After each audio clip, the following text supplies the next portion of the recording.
All right, let's get started. Hello, everyone.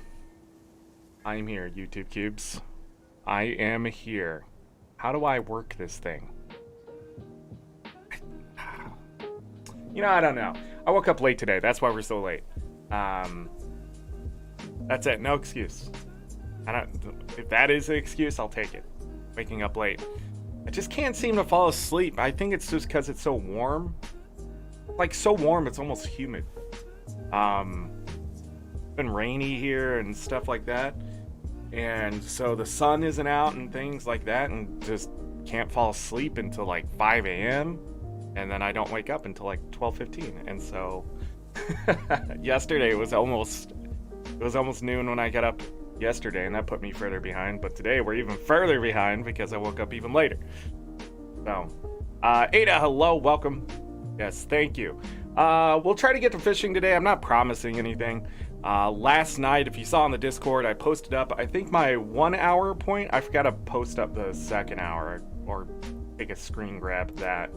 But in the first hour, I can pull out 30 goldish, and that's not even with the lucky envelopes and stuff right now. So right now, as long as things match up in the sense of luck, and that's without dailies as well, that is just the resources I can bring in the first hour of daily reset, which is 31 gold.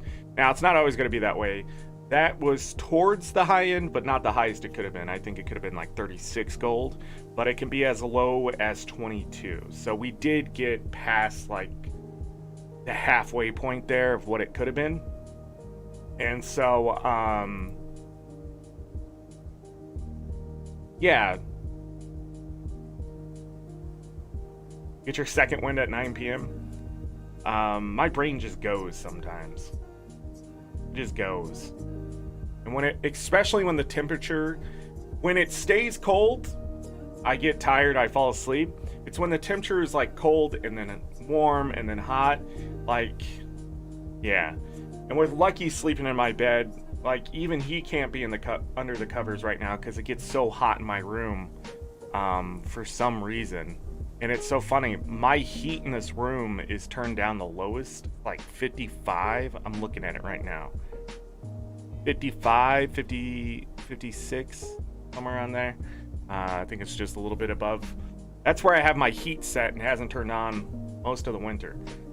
Between the computer and the lights and me being in the room, and then Lucky being in the room, it's pretty warm. And that's with the door open too. I'm not even kidding. Like, I didn't have to do it last night, but the night before I had to take the covers off because I was so hot that couldn't cool down. Guess I have to sleep in less clothes. All those interested. You want to hear the bounties and Path of Fire? See, the thing is, Ada, I'm not going to go around and test all of that because it could take months before I have a good route. And I and a couple other people, a couple buddies of mine who've played Guild Wars 2 for a long time as well.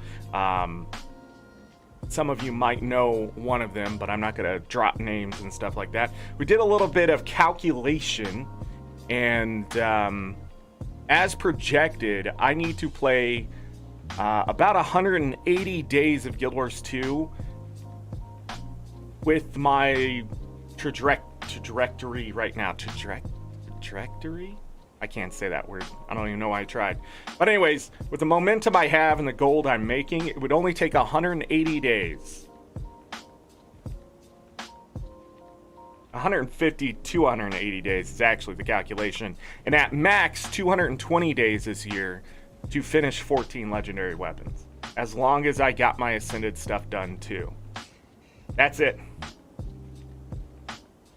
I mean, that's how fast it can be. So, if that doesn't seem fast to you, 14... If somebody told me in 2012 that one year I'd be making 14 legendary weapons, I would have laughed in their face. It took me like a year to get my first legendary weapon done. For my second one? Now I don't even know. It's all a blur. But, yeah, it's not something easily done. But being a vet and knowing the paths and having access to all the things, yeah, it's really fast. So fast that one of them was like, maybe I should do this and get all 16 and make a YouTube video. I was like, whoa. Post it on my channel. And then reminds me, like, comment, and subscribe. Hey, thanks to all the people subscribing. We're really pushing for partner this year. I'm not even kidding. I'm going to keep saying it because that's what we're doing. That's all I need is subscribers. You guys are killing it everywhere else. Maybe on the likes. Yeah, a thumb up. Do it.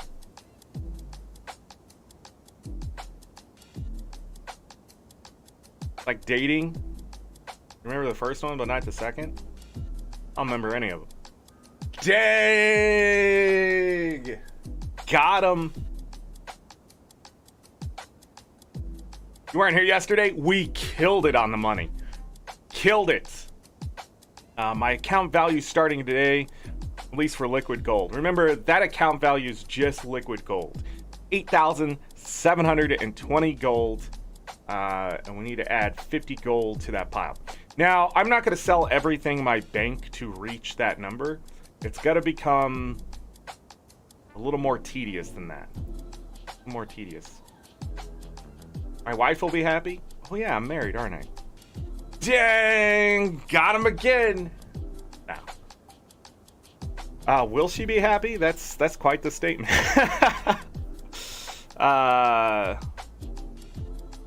How you know someone's never been in a relationship with me? That right there, Ada. That right there. I'm not someone you're happy around. Often. Although, you know, I try to make it fun. I'm a miserable human being. I'm not even going, whatever the kids, no cap? Is that what the kids say? No cap. I'm just a miserable human being. Trying to make myself better every day. So I'm not so miserable for everyone else. And you just sort of have to get away from people sometimes because you can't stop being a miserable little prick. That's me. Oh no, I should have said that. First 30 minutes, we're screwed. This video's suppressed. I don't even know why I'm trying. No, I know why I'm trying. Because you're all amazing people and you deserve stuff. The last 3 days, we have made about 150 gold on stream. I think I've made 300 and something gold since last Thursday. Something like that. And this week, following the same trajectory, did I get it? Did I get it? Trajectory? But following that number, I should in 7 days make 512 gold is what it was calculated. And if I kept that momentum, that pace, which is not possible, for an entire year, 52 weeks, that would be 26,624 gold. So I could almost make these 14 legendaries twice. And that makes sense if we calculated out 150 to 180 days with 220 max. So it just sort of shows you. Somebody once asked me like how much money you can make in a year. And I was being challenged last year, this year, to see how fast I can make 10,000 gold. Like in my wallet, so get rid of all my gold however I can, and then start from 0 gold and try to get all the way up to 10,000, how fast I could do it. This is sort of showcasing some of that, how fast I can do it. But I think the fastest you can make gold in this game without playing the trading post, swiping a credit card, cheating the system in any way, right? I think the fastest and probably the most gold you can make as a 10-year vet is probably about 54,000 gold farming. But I don't think there's a limit if you know how to craft legendaries and sell them quickly. And using the trading posts. That doesn't include mailing people things to cut a deal. So how much gold can you make in the year? As much as you want. As much as you can. So, but just farming, getting pure resources, metas, fishing, what I've been doing, probably about 54,000, something like that. And that's just sort of a guess. I've run the numbers before, but with inflation in the game and just straight up, as time goes on, you just earn more and more coin drop, That also makes a big difference. Yesterday, just silver dropping, we made over a gold. Just to give you an idea how much money we're making there. At least that's what the thing told me, so... Am I selling all the legendaries? No, this is for me. You see, I spent all those years growing a community by giving everything away, which reminds me I need to start giving away some gems and some other stuff, and we're probably going to use the Discord for that because Twitter is a hellhole. It is just a hellscape. I do need to check other creators' posts to see how their Twitter giveaways are going before I do another one of those. But as of right now, it is nasty. Nasty. So we'll have to use Discord. So you need to join the Discord. Because there's a giveaway section. I think I still have one of the contests visible. We'll probably remove that one soon so I can set up a new one. Sort of a beginning of the year. Are you actually giving me my free stuff? Nope. So there's some stuff on the gym store that's changed. No roadmap yet. But recharging teleport to friend is 20% off. For me, this isn't worth it. I have teleport to friends all over the place. It may not even be worth it for you. It's an hour cooldown, just to let you know. They have a new skiff covered in lanterns. I guess you're a lantern vendor. But floating lantern skiff skin is there. And they now have a magmatic torch skin. Which, for 600 gems, it's a bit much.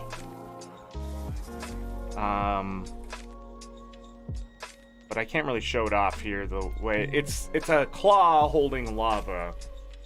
What bothers me about it is I feel like it should have been flipped the other way because of where the thumb is.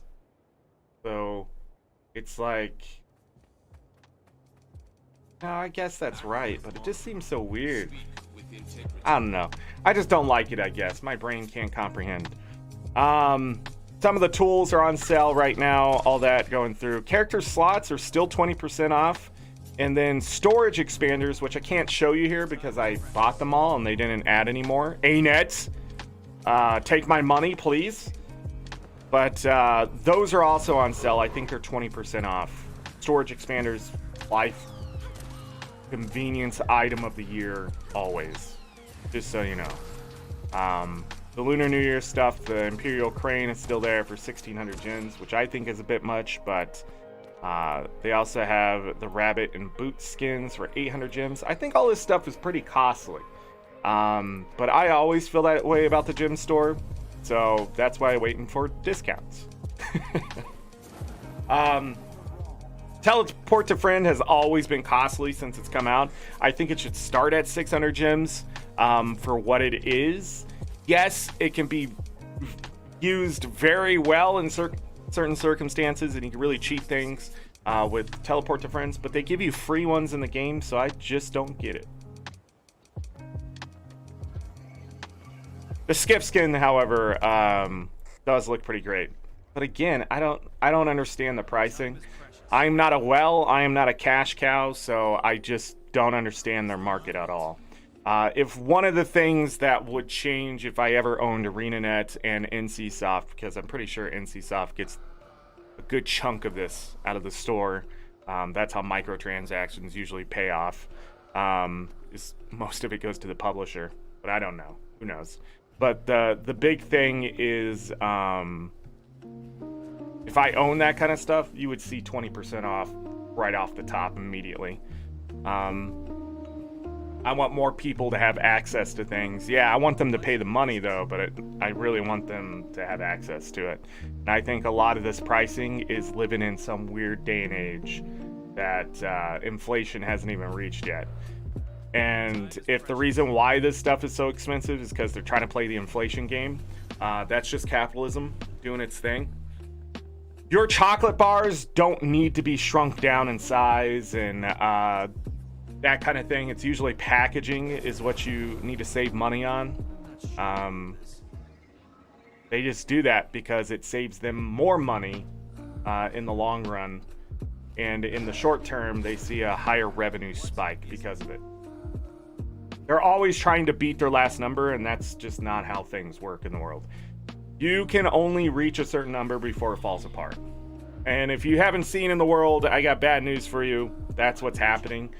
Things can't be maintained. It's far too expensive, and all the money's being wasted anyways because people are buying crap they don't need.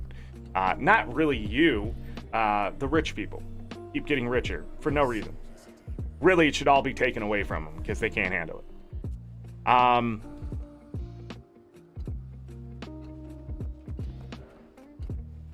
Oh, it is here. I thought these were on sale. Wait, can I buy this? Oh, it's a build storage expander? Did I not read that right? Hold on. It's a build storage.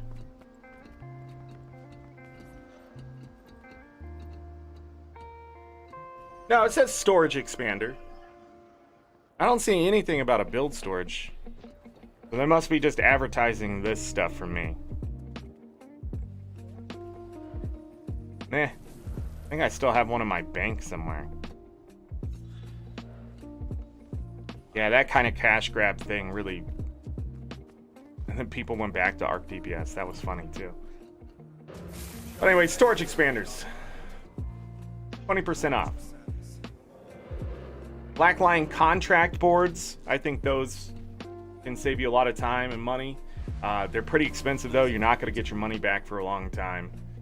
So you better be getting them every day. That's the mail I get anytime that I log in after daily reset. I get a mail with a bunch of stuff in it. That's from the contract boards. The Blackline garden plot deeds are also on sale, 20% off. I opened this earlier. There you go. Enough of the gym store. That's been the only update, as far as I know. So...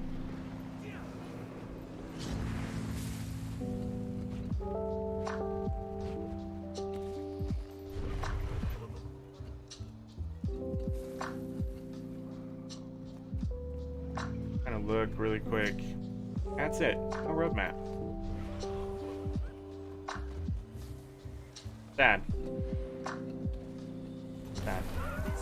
Alright, we got some stuff to do. If you didn't see, I changed my glyphs to the Watchwork sprockets so I can make some money. I've also maxed out on pure chunks of pure jade. That has happened. Spent some more defense seals on Dragonstorm. Oh, and I spent my unusual coins to grab some Jade Rune Stones yesterday. Yeah, I'm making 62 gold last night alone for account value. Start off by grabbing that gold 57.72 there. Put it in my pocket. So I have 663 gold sitting in my pocket. That includes buying the envelopes, which I'm at 131 on this account. I'm not gonna try too hard for those since we've been making so much money. But first things first, need to go out to Bloodstone Fen, get the farming started. So I need to do this, grab the iron and platinum nodes because I need to take a look at the numbers.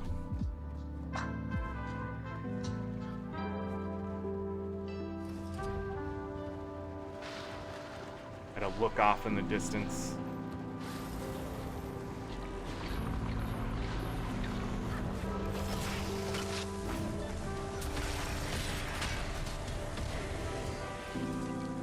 We are grabbing elder wood because I can sell it and turn it into other things.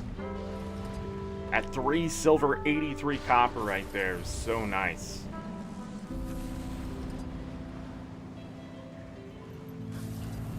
getting as much of that as I can. Why did these MOAs show up? If you're wondering why I killed these MOAs, because for me, they're great experience. And eggs, poultry, worth money. Back up top. Already grabbed the flax and stuff on this map.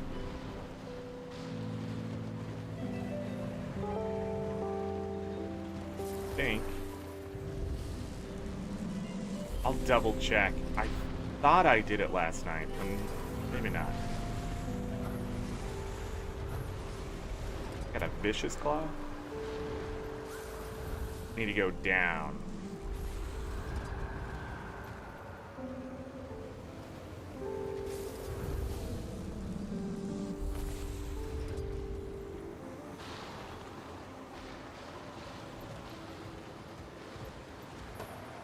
I didn't grab that ancient wood, so that makes me question whether I did actually do this last night or not. I did a lot of stuff last night. A 2-hour period. I think I ended up still being like 26 gold per hour. Time I logged out last night.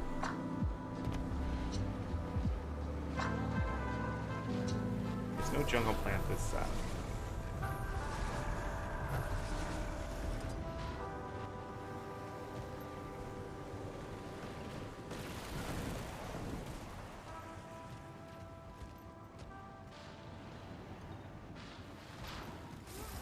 Oh, it's on that one. Like, where's that sapling?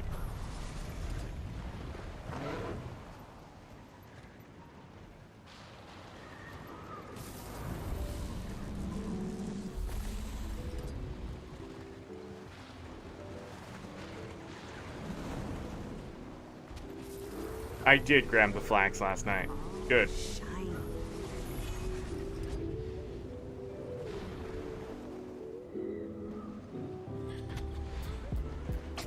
I can grab this bloodstone crystal and we can just move on. Nothing else up top of interest. There's some elder wood up there if I really want to grab it. Very meh. No jungle plant up there, so I'm gonna skip.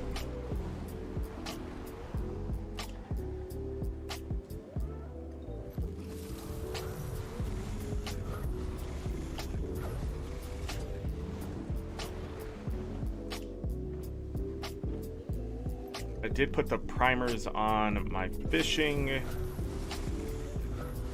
character.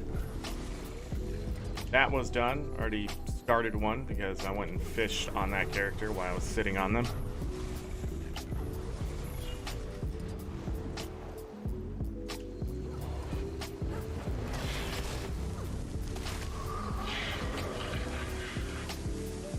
Muscle nodes for those freshwater pearls. You're gonna see me kill a lot more things than I usually do. That's because the Jade bot gives me stuff, and spirit shards may be useful later. Let alone maybe the coin drops would be really good. Not enough endurance.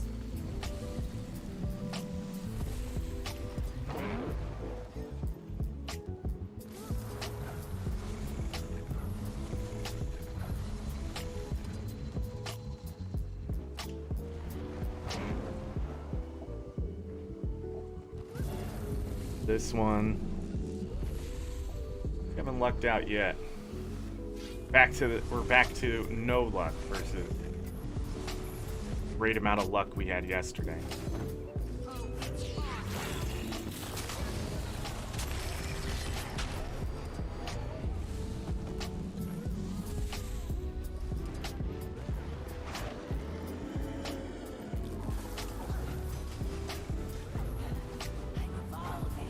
To help kill that, but I wasn't being opportunistic. Focused. Down tree. Alright, 3 more jungle nodes here, and we'll move on. Muscle nodes. I'd like to get 1. There we go.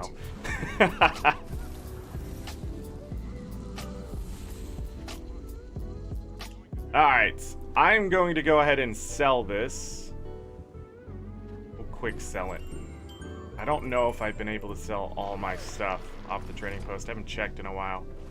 There is one more node. I'm glad I was like, was there one more? Yes, there was.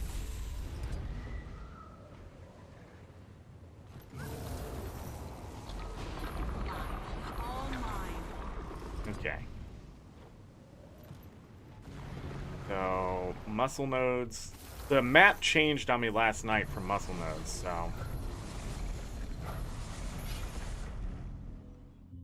I was just hitting that last tree. For the waypoint cost. Check this, see if there's any orichalcum above. Not, so... I think this is the new IP. I got put on last night. It's still not bad. Just don't get those extra jungle plant nodes. Skipping out on. Maddie, hello.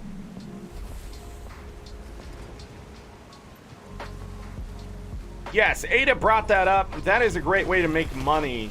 I do not own the glyph, and I'm not going to buy the glyph. But yeah, 150 mithril into orichalcum is definitely profitable. The Watchwork sprockets, however, have longevity, meaning I don't have to change my glyph, and I'll still make good money. So, I'm not too worried about min-maxing everything, unless sprockets just get that cheap.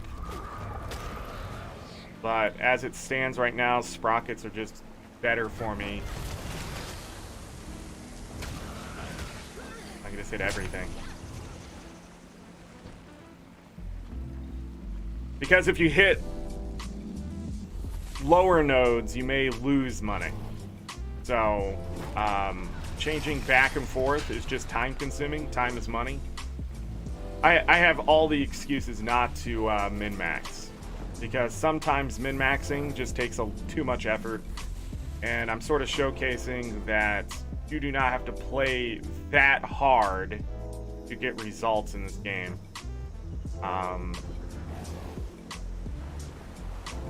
That would just be silly.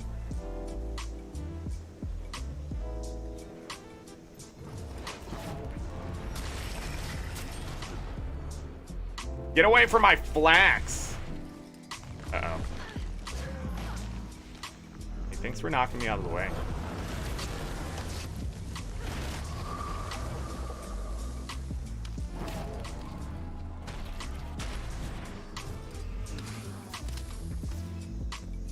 Those jungle plant.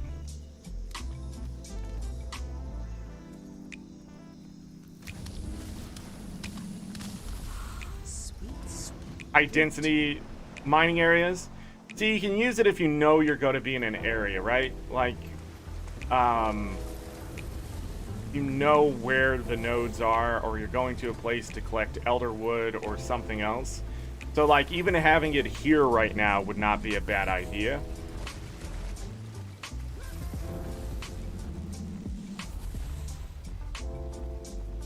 So, hitting the mithril nodes would be worth it. But I don't know. I've talked to people, we've discussed glyphs in the past, and it's really hard to beat the glyph of volatility and Watchwork Rocket, because you can spend... Because here's the difference. Here's the difference between those and what you're saying. You can only hit 30 mithril nodes a day before it doesn't work. Or if you hit rich nodes, being smart, time is money type of thing. Yeah. But if you're going to play longer than that and hit more nodes, you're gonna have to switch to the sprockets anyways, eventually. So if you got lucky and pulled it out of a black lion chest, I think it's worth it. But I don't know how much it would cost you in the long run and how much you would have to make back in the short term for that glyph. I did this yesterday? Okay.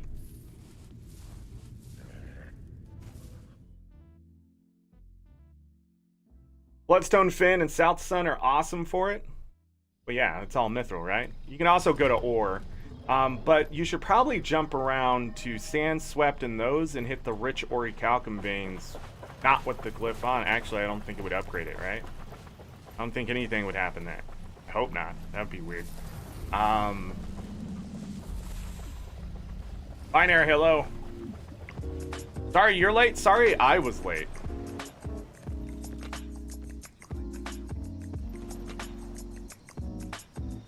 And I have this feeling today's show is not going to be long because I have this headache sitting right between my eyes, like right here.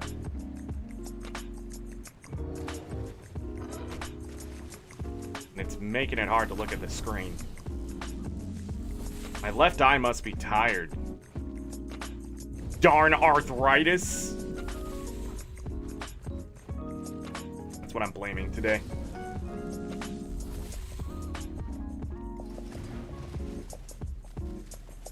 Downgrade the one that does mithril, but mithril doesn't turn to iron, right?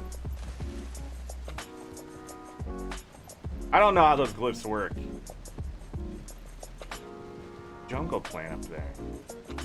What? I don't know how those glyphs work enough. You see, that's what I was afraid of when ArenaNet started making glyphs. I've always wanted glyphs. The problem is that ArenaNet has now made it like this weird calculator type thing, and I knew it was going to become something else. And I understand why they're doing it, because it's for the min-maxers, but I just don't play that way. You're not going to see me ever advocate playing harder than you have to for this game. You don't have to do raids, alright? It doesn't mean I'm against raids. I'm just saying you may spend way too much money, too much effort on trying to beat a raid versus just make the gold you need somewhere else. It's almost insane to me that some people will just sit there and say you have to do these things and have to play that hard. And I mean, Guild Wars 2 was never created to be like that. ArenaNet has tried and tried and tried and tried for years to get people to play harder content, but the truth is that this game is great as a casual game, and it reflects in the community that way. Was that what I thought it was? No, it's just Flax. Flax wouldn't be worth grabbing.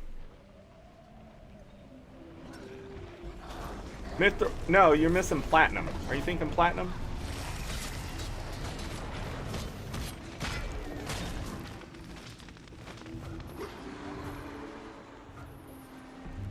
Mithril would drop to platinum, platinum would drop to gold, gold would drop to iron. Or silver. Yeah, I'm not sure actually what the tier ranking is. I have to go back and look. But I do know platinum goes up to mithril. Platinum's worth it though. I mean, a silver 47, so you make a silver going down.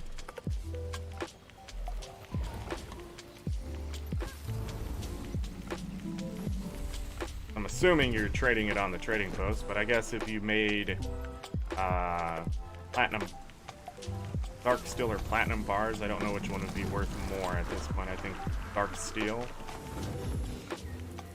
Maybe you can get a little more out of it.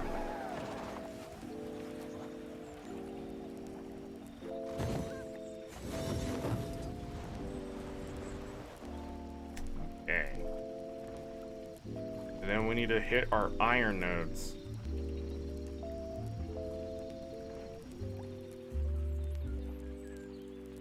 I'd have to look it up. See, again, I don't need to be doing math and science.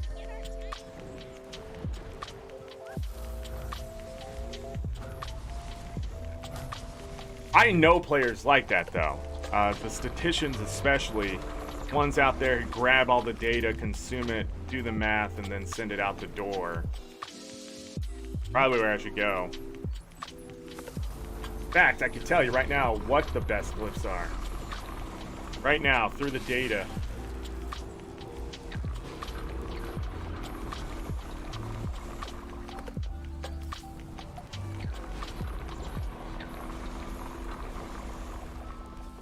The thing is, yeah, every time I look at this list, though, it's missing something.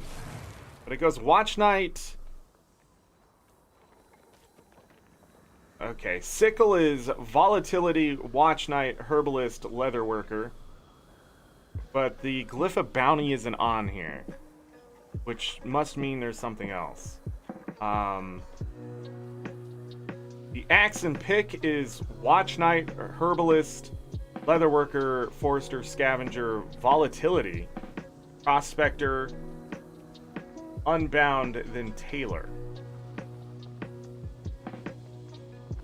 Lower level places, Leatherworker, Volatility, Herbalist, Prospector, Watch Night. So hitting these nodes, it looks like I need to be using Leatherworker or Volatility right now.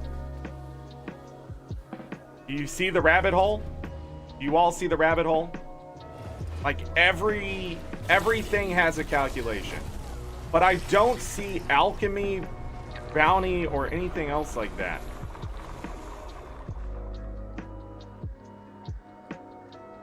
Not on the list at all. I don't know why. Let me check the nodes. So, Rich Orichalcum, the best node in the game. Which alchemy wouldn't help, right? Blooming Passiflora. Glyph of Bounty would probably help. Is the Rich node... I'm pretty sure I get a different IP today. Nope, the Rich Iron Vein's still there. No. Let's go! Hey, shout out to my buddy who told me that. Rich Quartz Formation. Yeah, Rich Iron Veins are 4th and 5th because there's different level zones for them. Rich Platinum, still 15 silver, 76 copper.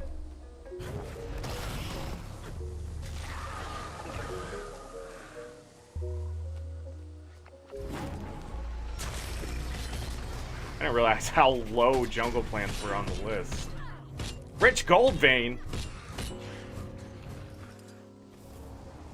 There's a Rich Silver Vein that I'm hitting right now.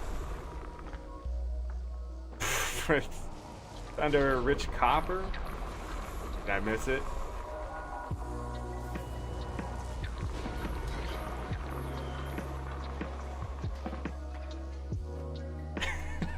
Where's the... It's not even on here? It's that bad? Don't hit the Rich Silver Veins. At all. It's not even on the list. They kicked it off the list. Hey, there's Seaweed.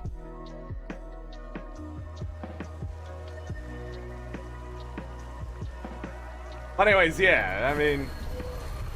But we can do this all day, you know? That's the glory of gathering, is that everybody wants to min-max it and get the most out of it, and I agree, you should do it that way. But I wouldn't stress about it either.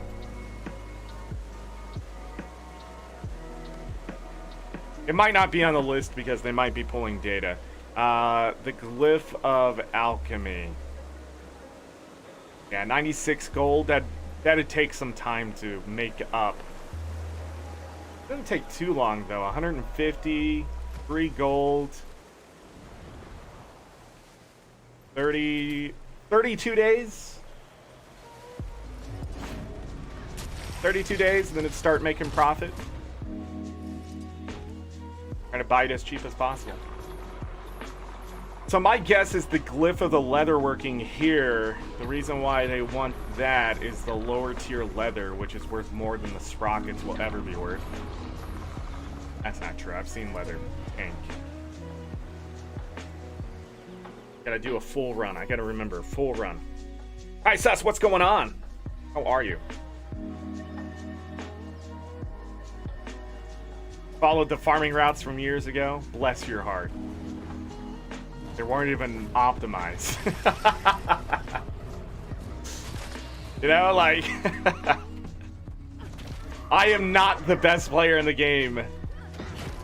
But I do know how to play casually, you know?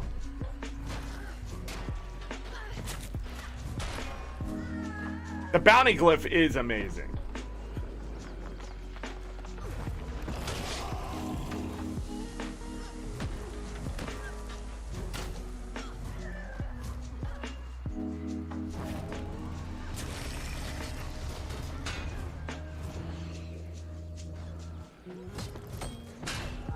You know, these guys would be worth killing if I could get a drop from them, ain't it?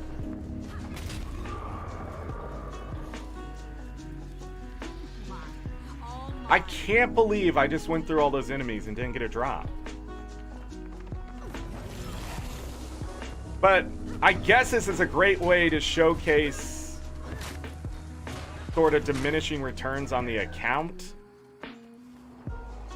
It's there. It's brutal. Diminishing returns in this game are brutal. Other games like, oh, did you spend an hour or two away? Okay, well, you can get all these drops again. This game, it is just, you're not going to get drops for like freaking 2 days.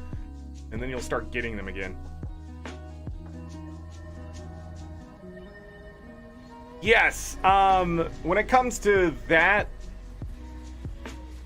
set it and forget it kind of stuff, the Glyph of Bounty and the Watchwork Sprockets are always great to have. The Watchwork Sprockets tank too far for you to want to sell, but you have plenty of room to just build them up. Probably a good idea, because eventually the price will come back up most of the time. But the Glyph of Bounty, the Watchwork, and the Volatility, always great to have, because you can convert them into something, or just sell them outright.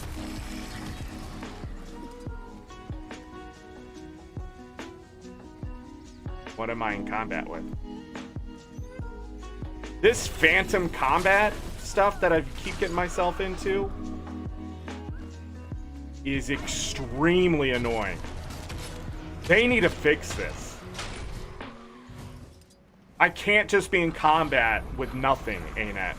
Or in combat with something I can't get out of combat with because it's not actually there. Like I hit something underground or whatever. But they need to fix it. Also, you shouldn't be in combat with ambient creatures ever. Ever. It just shouldn't be a thing. If you can be in combat with it, it needs a level. And you need to be able to see that you're in combat with it. One of the biggest problems with Guild Wars 2, that's it, right there. They have to fix that. That is such an old school, dumb idea that I really hope they understand that it's just that stupid. Like, nobody should be going through this game. This is not an iron node. I want you all to know that. Nobody should be going this game just in magical combat. We're gonna grab those onions and those herb sprouts. And if so, Spectral Grass needs to do damage.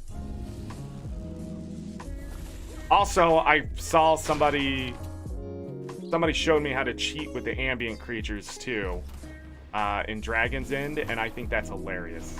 And it's all because ArenaNet won't kill ambient creatures with all the skills. You can literally stack your boons for days. The leather glyph is awesome in Timberland Falls. And platinum?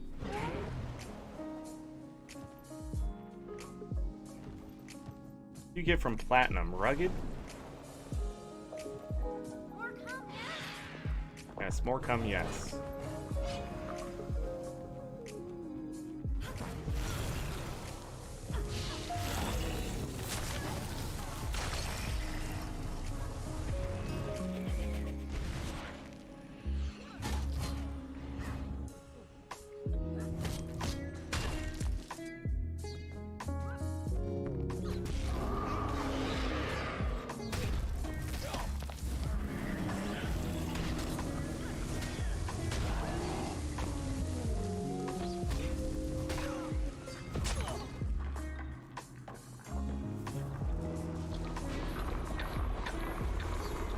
Swapping gets a little min-maxy. Swapping just gets a little efforty for me.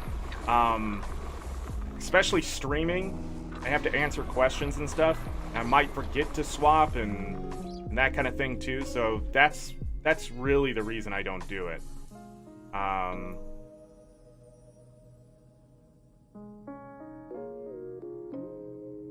Think it's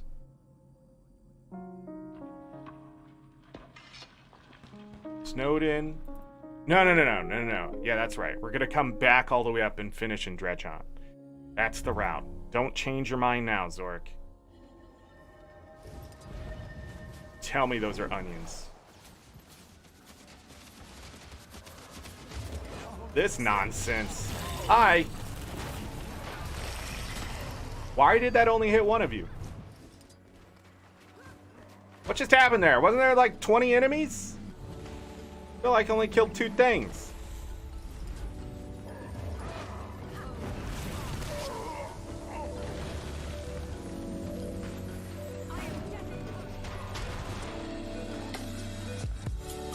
We can grab the carrots too. I mean, why not? See, the Glyph of Bounty turns one of those nodes into like a silver something node all the way up to 6 silver, and it's just fantastic.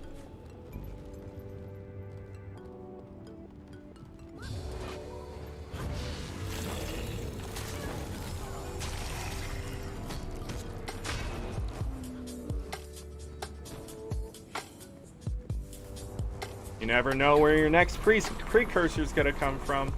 I haven't got one of those in so long, but I haven't needed to want one. I've been due one for like 3 years now. Haven't seen it. Not really. I have found 10 of them, so we're still one a year.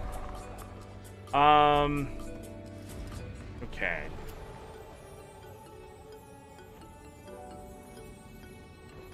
So this,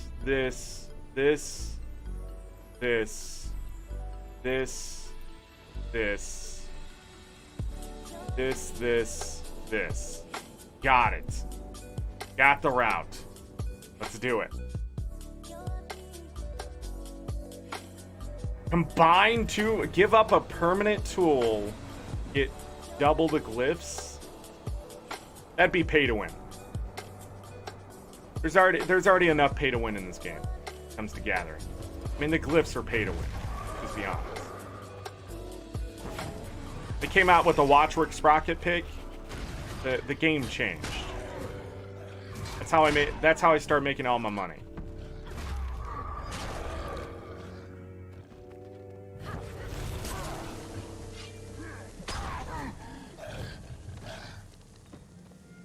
You literally did rich nodes until you could afford a Watchwork sprocket pick, and then you literally tossed that around on characters and made all your money back, and then bought a second one just for fun.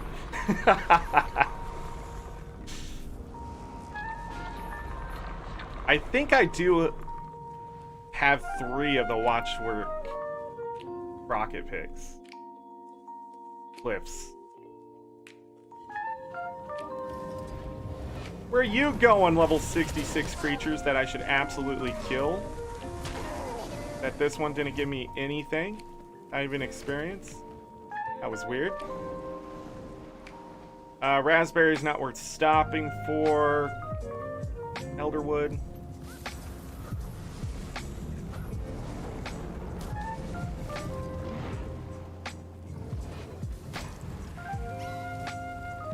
Alright.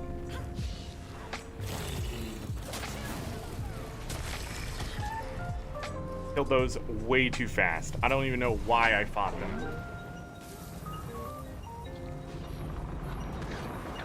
That's neat. Skill just randomly goes on cooldown.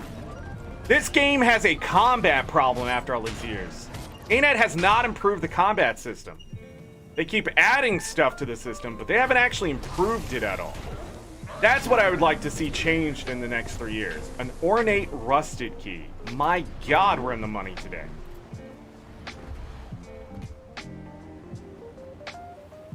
I don't want my skills just going on cooldown. The global cooldown's far too long. We need to start streamlining some of this stuff. I don't need my skills to do 60 billion damage either. Gonna have to clear these mushrooms. They're gonna be in the way. I don't need my skills. The power creep doesn't need to happen. We can lower the damage, but increase the speed of combat for our characters. We don't need to be waiting around for combat, ain't it? It's weird. Especially when I know that the next MMO killer, the next one that will actually make, you know, WoW and even ArenaNet be like, oh shit. It's going to be the one with the combat system that is just absolutely streamlined and fun to play. Why they haven't developed it is blowing my goddamn mind. If I was World of Warcraft, I would be putting all that revenue into making a combat system that was extremely streamlined and just fun to play. You can have the action combat, you can have the dodges, you can have all that. You don't have to stop. Killing these is totally worth it. Why is a wolf in here?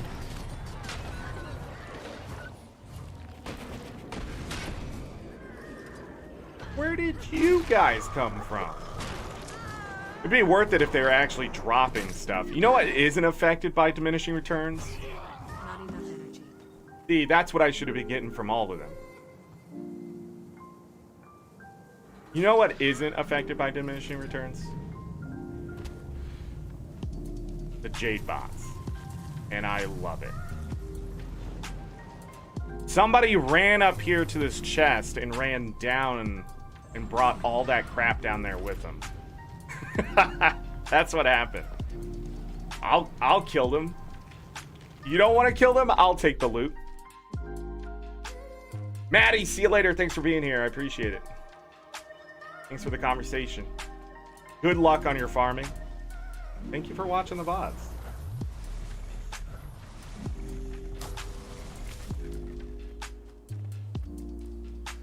Sparkfly Fin, Mount Maelstrom, and Iron Marches.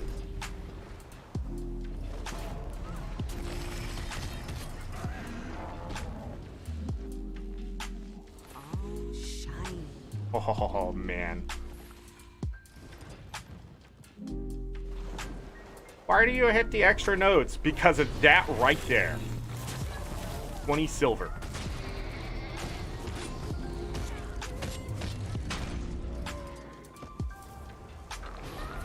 Wonder what this guy's doing. AFK farming. There are two of them down there?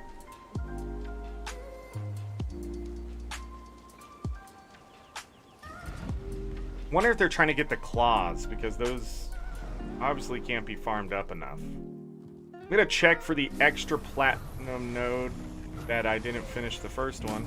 Got distracted by the AFK farmer.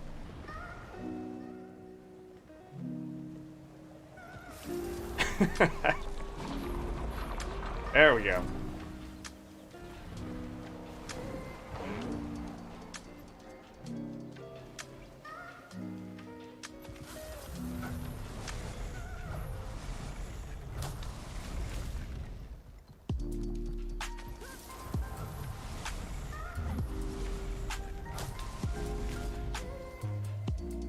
I don't see the other rich node here. Platinum over there. I'll take this. Come on, mint seeds.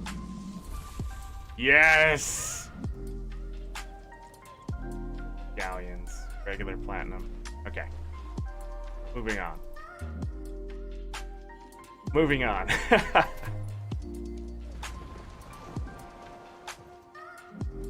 are we doing on the farming?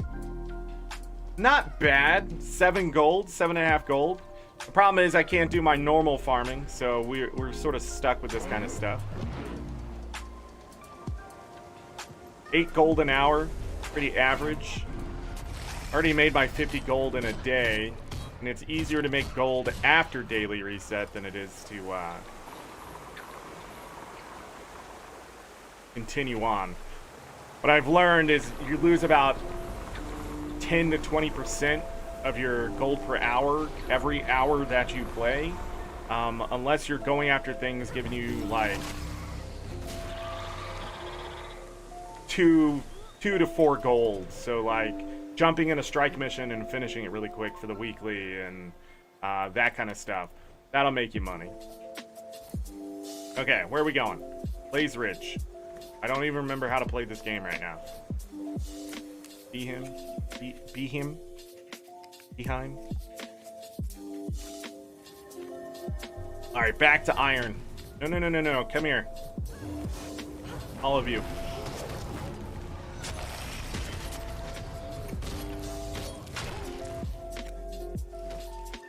Just had to throw that. What?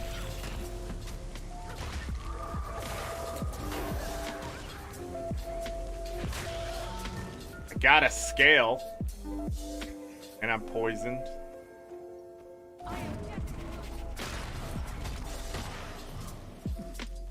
Over 32. Can ask for a whole lot on this map. Totally can. There's iron ore up above.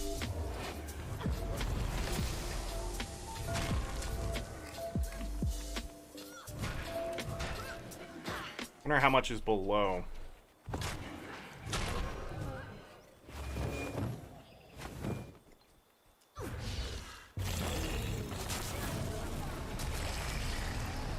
Got a claw. My extra killing is paying off. Getting an extra killing. I don't know which wood trees are worth the most. I think maybe it's hardwood. Maybe. Oh, I don't have that ready. Darn.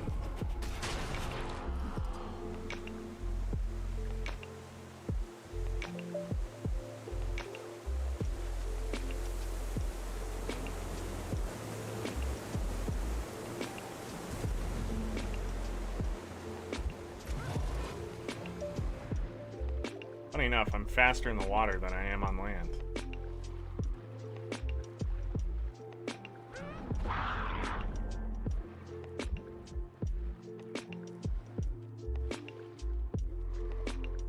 A rich gold node. If it was there, we'd hit it, because now I know gold nodes aren't terrible.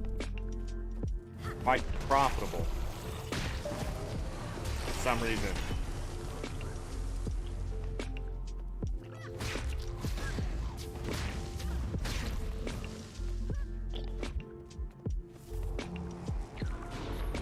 That bone. Yes. So this bauxite and the nickel ore that I get from the iron, that's from opening the collections for precursors Gen 1. And that money does add up. I mean, it's just free copper. No. Rest up and try again later.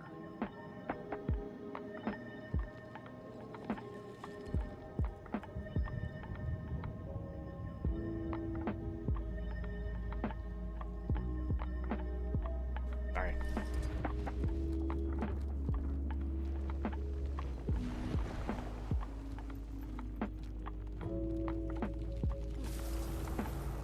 I really don't know how they can't figure that out.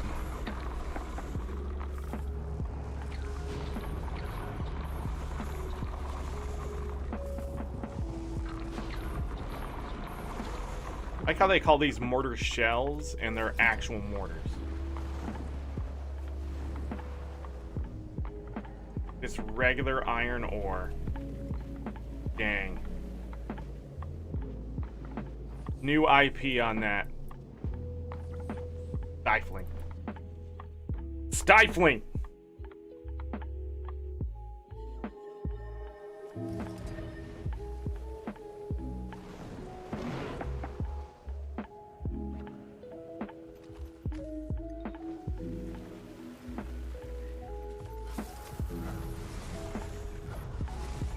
Waypoint cost. Didn't get a sprocket though, so didn't even get them all back.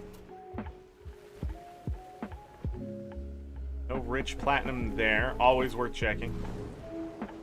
Uh-oh. We got no luck. I've realized the rich nodes are really fast to get to for the most part, and platinum nodes take some work. for all of them. Except the next one we go to. Because it has to prove me wrong. But I want to go check something really quick. I don't think you can get mint nodes here.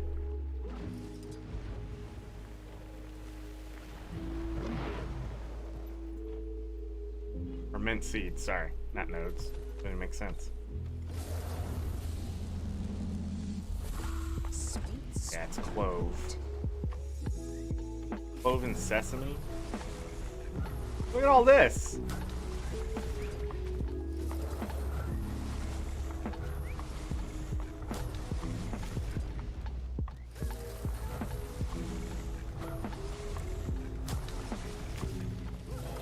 You get sprockets out of these trees and they're just not given.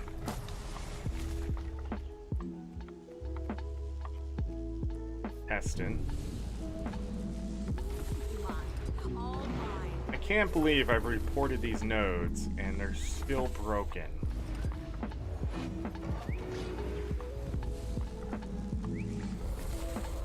Whoops, I angered the natives.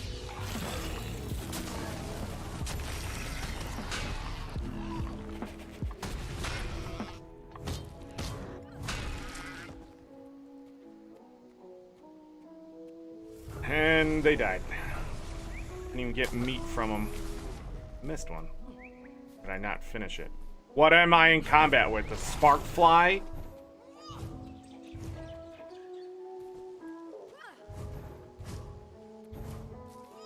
Yes.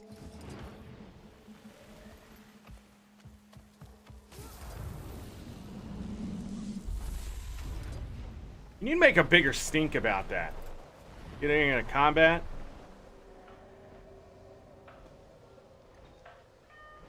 They'll take away our line of sight, but they won't fix this combat crap. Really annoying. Should not get in combat with ambient creatures. Because you CC'd them accidentally.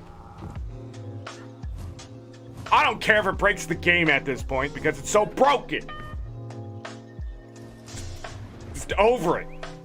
10 years of this BS. Running around, what am I in combat with? Nothing. You're not in combat with anything important. You're in combat with something that's underneath the ground and you're not supposed to be able to hit it, but you hit it. Since you hit it, it's like, oh, you're doing damage? Gotta put you in combat. And destroy that indestructible thing that you can do damage to that can't actually die.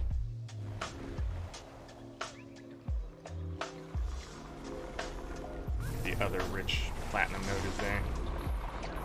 Done enough extracurricular. That's where we're losing money, in all honesty. Never mind, we're up to 10 gold. Hit 10 gold, 9 gold an hour.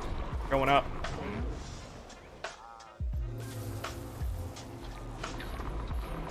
Got a couple things I need to sell here.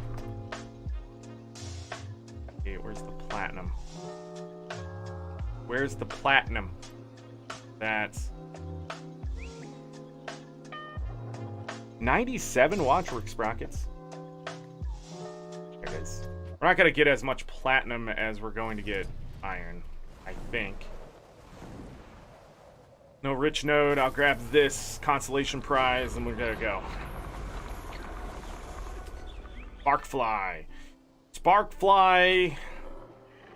Do I want to do this? Let's waste a couple silvers. Because if I can find an extra rich node, we'll make that money back and then some. Did not expect this to be here, but it was. So it definitely paid off. The first strike here will make our money back, and then all the extra ones are money.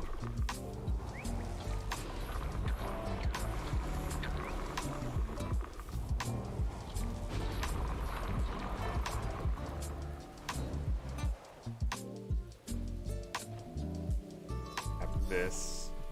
Thought I was going to get to it much faster, but it didn't exactly. The mini map here isn't exactly perfect.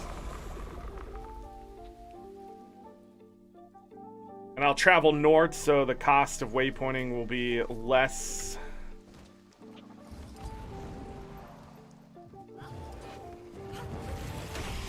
back over to Timberland.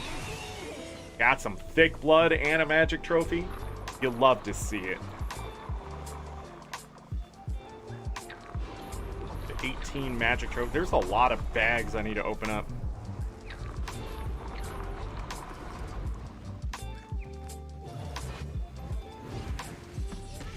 Okay, for some reason I couldn't hit that with my 5 skill again.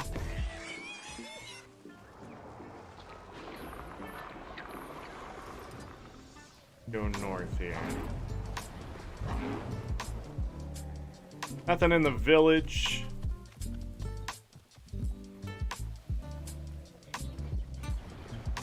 Bags.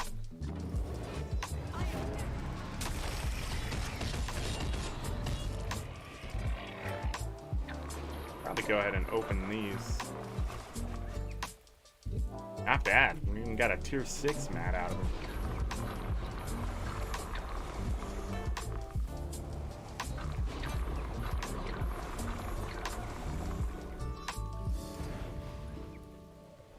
So that was the 3rd rich platinum node. I really doubt there will be a 4th.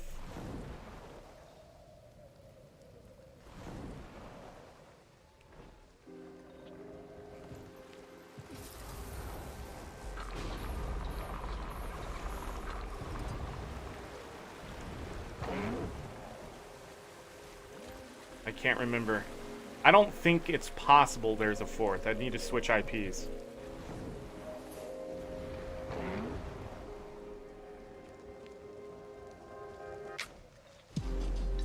Back in the day, you'd have to run up through that cave. Maybe kill the spiders in there.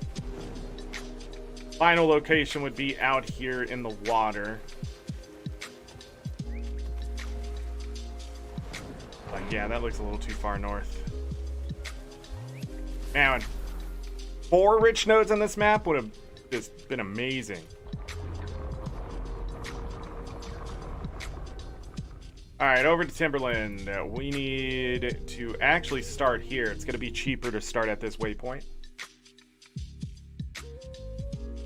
It'll kick me. Try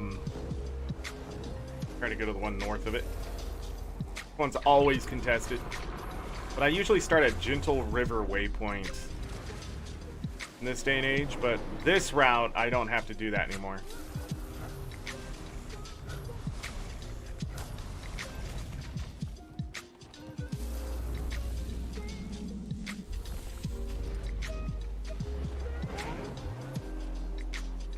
Platinum in there. I'll kill them after the fact.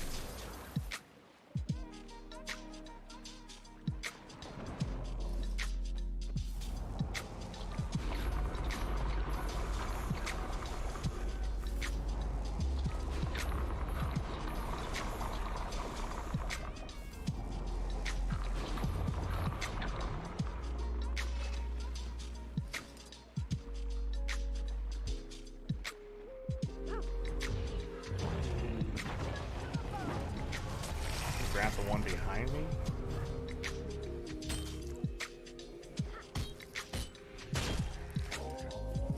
Wonder why under the water they had the spear effect.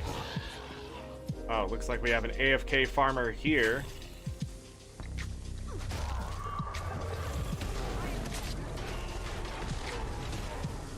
I was hoping to kill that before they got credit. Enjoy your diminishing returns, jackass. Sweet, sweet loot. It's really not worth your electricity or anything doing that, by the way. It costs you real life money to sit there and AFK farm like that, and you don't even get enough back in the return. Like in a 12-hour period, you'd be lucky enough to even earn 8 gold. Some people do. I didn't see that person. They were just using the auto attack. I report people who are spamming like the one skill over and over and over and just summoning their creatures automatically. I'll definitely report them for botting because that's using a script, right? That I won't condone. I don't have to like AFK farming, but I will respect people who are just doing it the way that I guess ArenaNet will allow. But I won't let you sit there and use a script now. Hey, we finished it.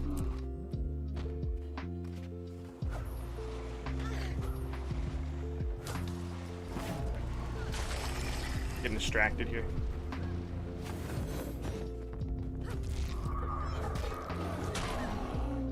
They can drop sharp claws. My God, that was worth money.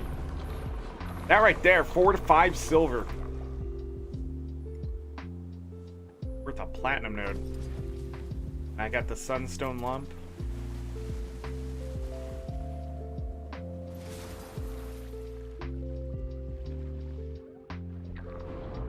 So there's gold, platinum, and iron in this area. I'm gonna grab them all, see if I can get another sunstone lump. The lumps, nuggets, and that kind of stuff is based on the level of the zone, not the node itself. I think. Or it's a combination of both. I don't think so. Yeah, because we're still getting lumps from the iron ore here, so it's definitely by zone.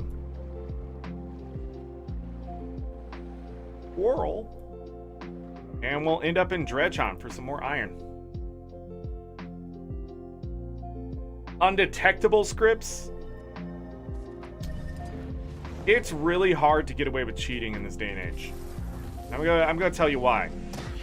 Because it's really obvious when you're cheating. Most people aren't smart enough to get away with it.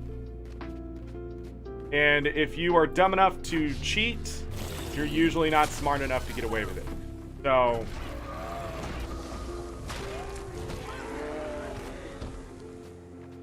you're not smart enough to play the game efficiently, and you'd rather cheat. You're just sort of proving how dumb you really are. The video game, a puzzle, it's something you solve. And if your way to solve it is, let's cheat, then you're not even beating the game at, like... Did I accidentally break those eggs? I never knew I could do that. Okay. Well, actually, I sort of did. I didn't think it was that easy. Why is his skill still on cooldown? Just like yesterday, these are totally worth killing, so we're gonna do it. Are those the weapons he was talking about? This person's gonna zoom past me.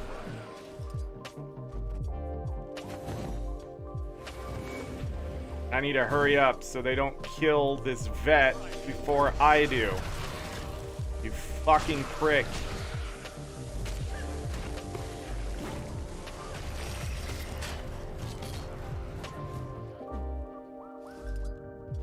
Killing my farm, you asshole! Alright, enough cussing. Suppressed! Now, come on, man. Why is this a thing? Oh, wait. I want to actually park their character here? Guess that would actually be good, because then if you can kill it... 14 legendaries, you're crazy. Paladin, what's going on? We're doing it.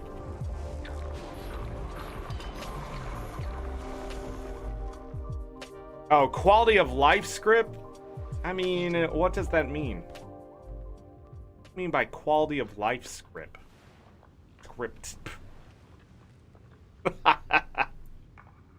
There's also a farm here in Thunderhead Keep I need to go find. We could add that to this route pretty easily. Pretty easily. Gotta think about it. Funny enough, let's go to the guild hall. You had a health scare? Well, I hope everything's okay. You have to see a cardiologist now? Welcome to getting older. And human bodies absolutely are just terrible machines. Fantastic machines. but terrible none all the same. I mean, we can't eat whatever we want? What kind of a processing center is that? The body's like, yeah, we'll take the gunk too. Oh yeah, that sludge, we'll take that. Yeah, those really sharp rocks, yeah, throw those in too. Instead of the gut being like, you know what? You don't need this. Let's toss that out. Yeah, we got enough saturated fat today, so let's just move that on through. Okay, is that vitamins and minerals we need?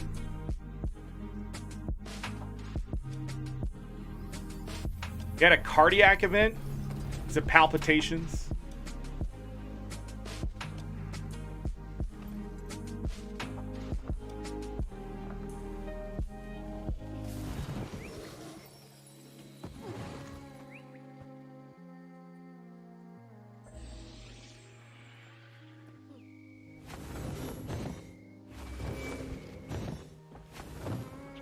Excuse me, do you have a moment?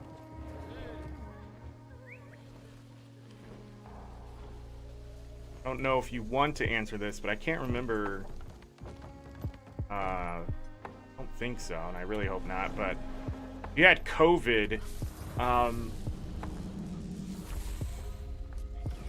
you've had COVID at any point, you should probably go to a doctor and get checked out. Because it does all sorts of bad things to you.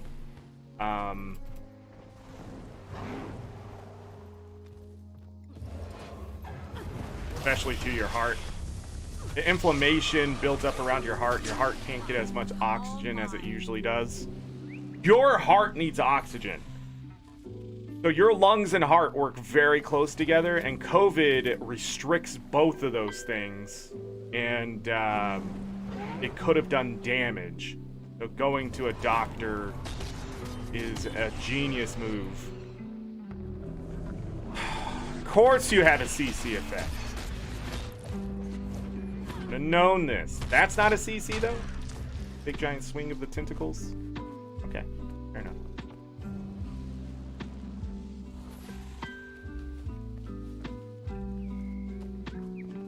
Electric signals, not, yeah, palpitations. Yeah, that'll cause you to faint. Your heart not being in a steady rhythm. Your heart can also get confused. Your brain's trying to tell it to do something, and your heart's going, what? Huh? Beat the chambers at the same time? Okay. And the brain's going, no, no, no, no, no, one then the other, one then the other. God damn it. And then your brain's like, send in the adrenaline. And then your blood pressure rises. And then your brain's like, hold on, this is a lot. This is okay, we're passing out. Then you pass out.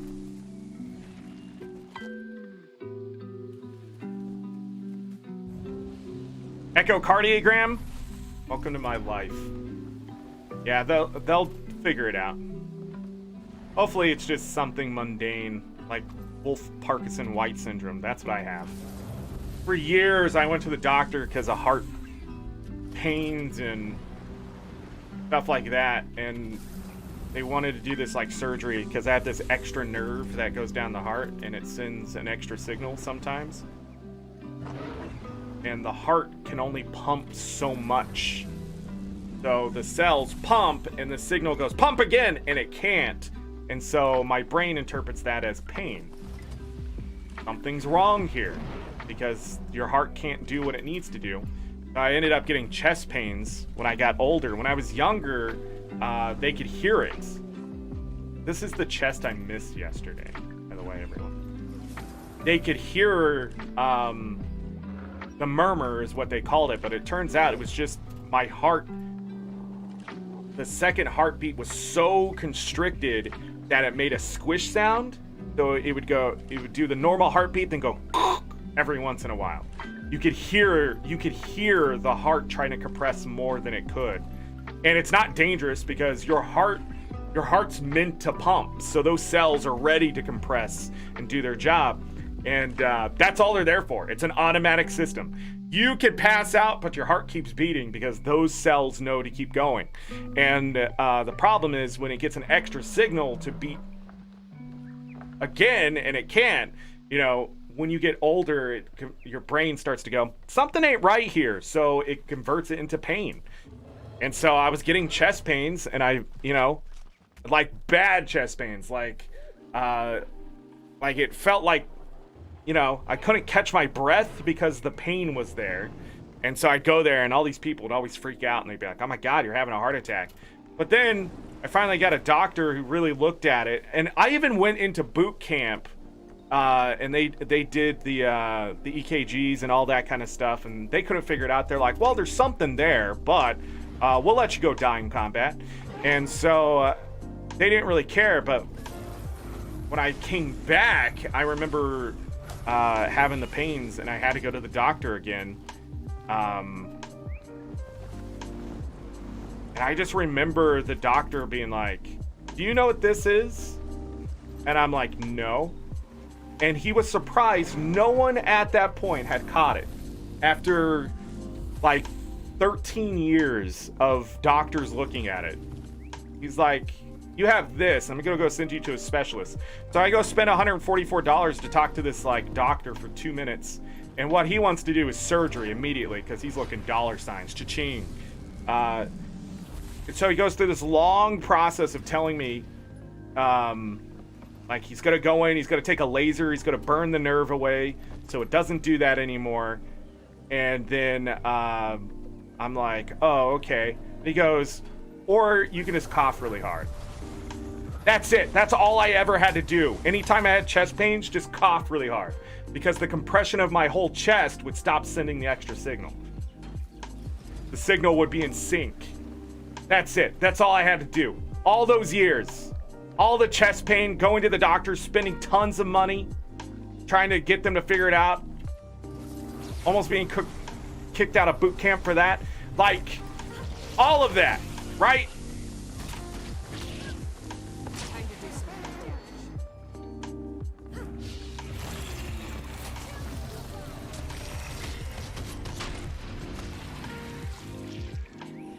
Thought you were having a panic attack? Feels exactly the same, in all honesty. I had a panic attack, boot camp, which inflamed my lungs and made the whole situation worse.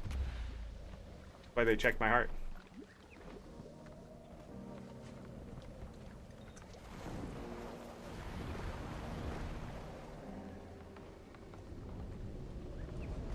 Love how they made fun of me the entire time too. Great stuff. Great stuff. Yeah, I went to Navy boot camp. One of the easiest boot camps you could go through, and I couldn't make it. Because, you know, turns out I had issues. Who would have thought? Let me tell you, if you have PTSD, anxiety issues, depression, you know where you shouldn't go? Military boot camp. You know who's also not very good at detecting that stuff? The military.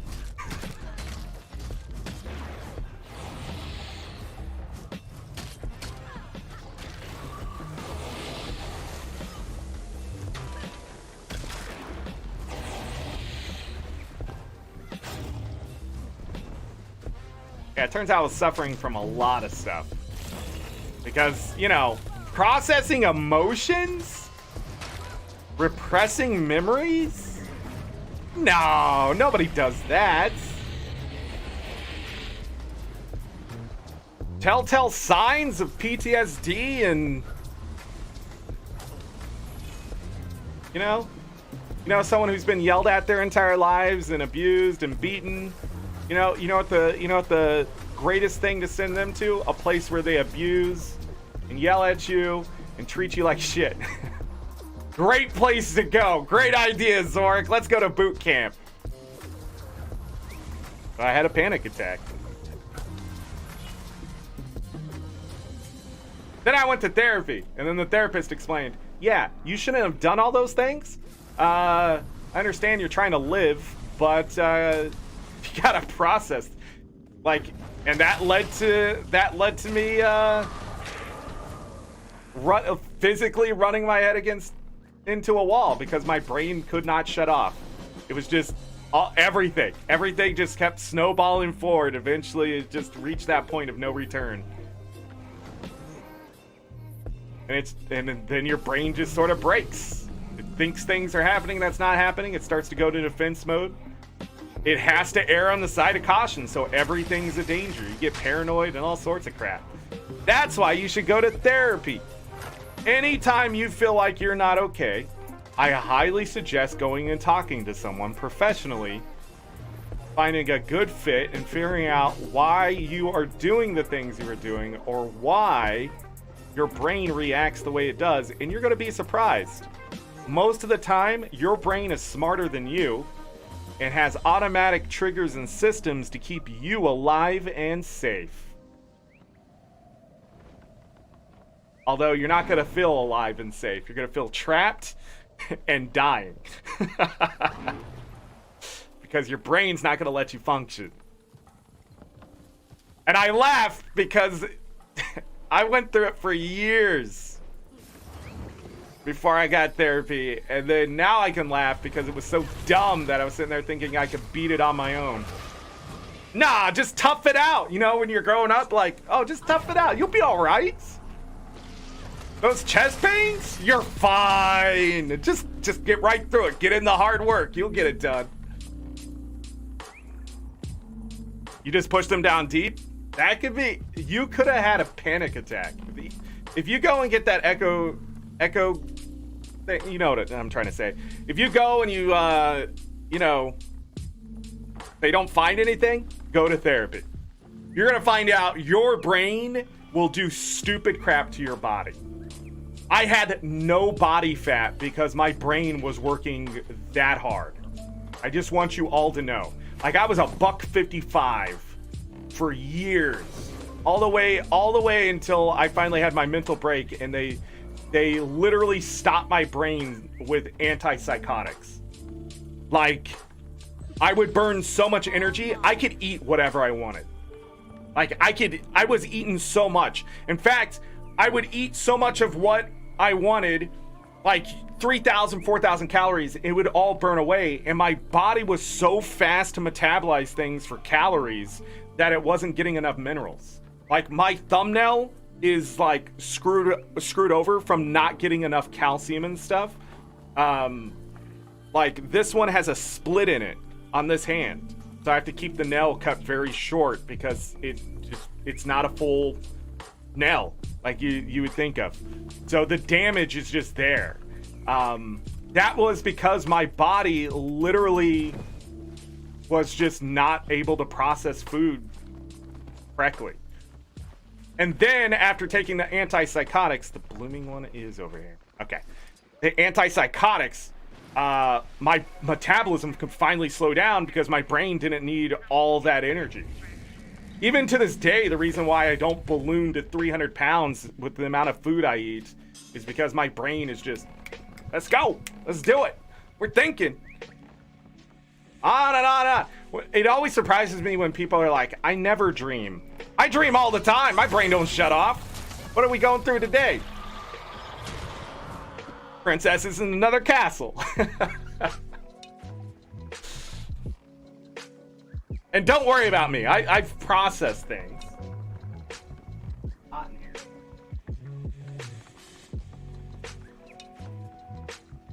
Want to say hello to everybody? You want to tell everybody that you have anxiety problems and we had to put you on Prozac because you were so scared?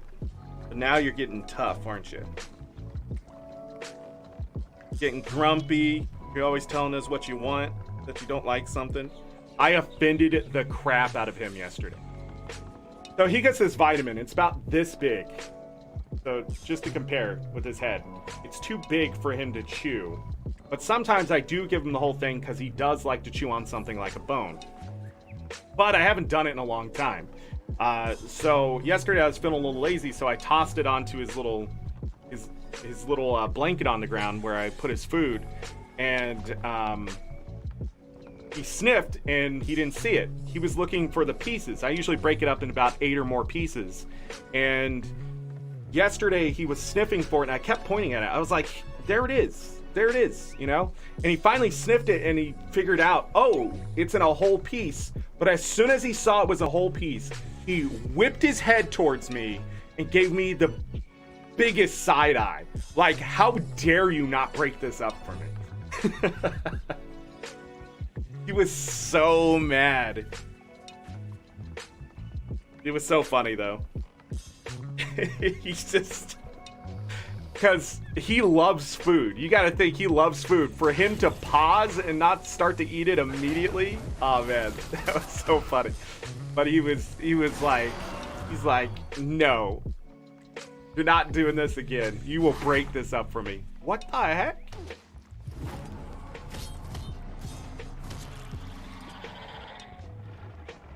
Do it again. Do it again. But yeah. Hey, Thomas. Everyone dreams. Remembering your dreams when you wake up is another matter. You're 100% correct. Yeah. Everybody dreams. Your short-term memory has to turn memories into long-term memory, and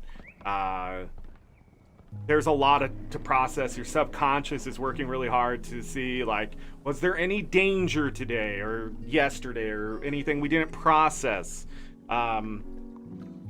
That's why when you have anxiety and depression, you don't sleep, is because your brain is so active that even when you try to sleep, there's so much to process. You'll find by going to therapy and sleeping more, you'll sleep more soundly and you'll feel better just in general from those two things, because as you process stuff consciously, your subconscious doesn't have to work so hard to protect you and have your brain do its stuff.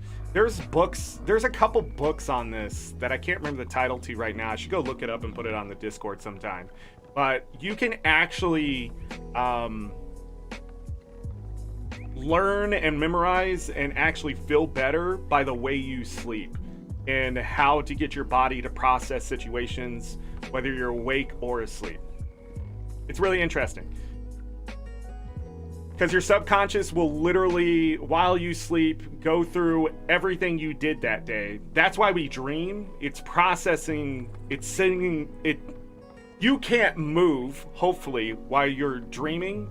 Your body shuts that stuff down so your brain can go through and check the signals for those memories. So if you play a lot of basketball or whatever, you may dream of basketball. Same thing, if you've ever dreamed of the video game you were playing all day, that's because your brain is sending those signals while you're sleeping. And so we can dream, we can tap into that. The memory is coming back, but also it may be sending signals to, you know, a show you've watched. So now you're playing basketball with people from a show and things like that. That's really how dreaming works, at least from what I can tell my genius brain has put together.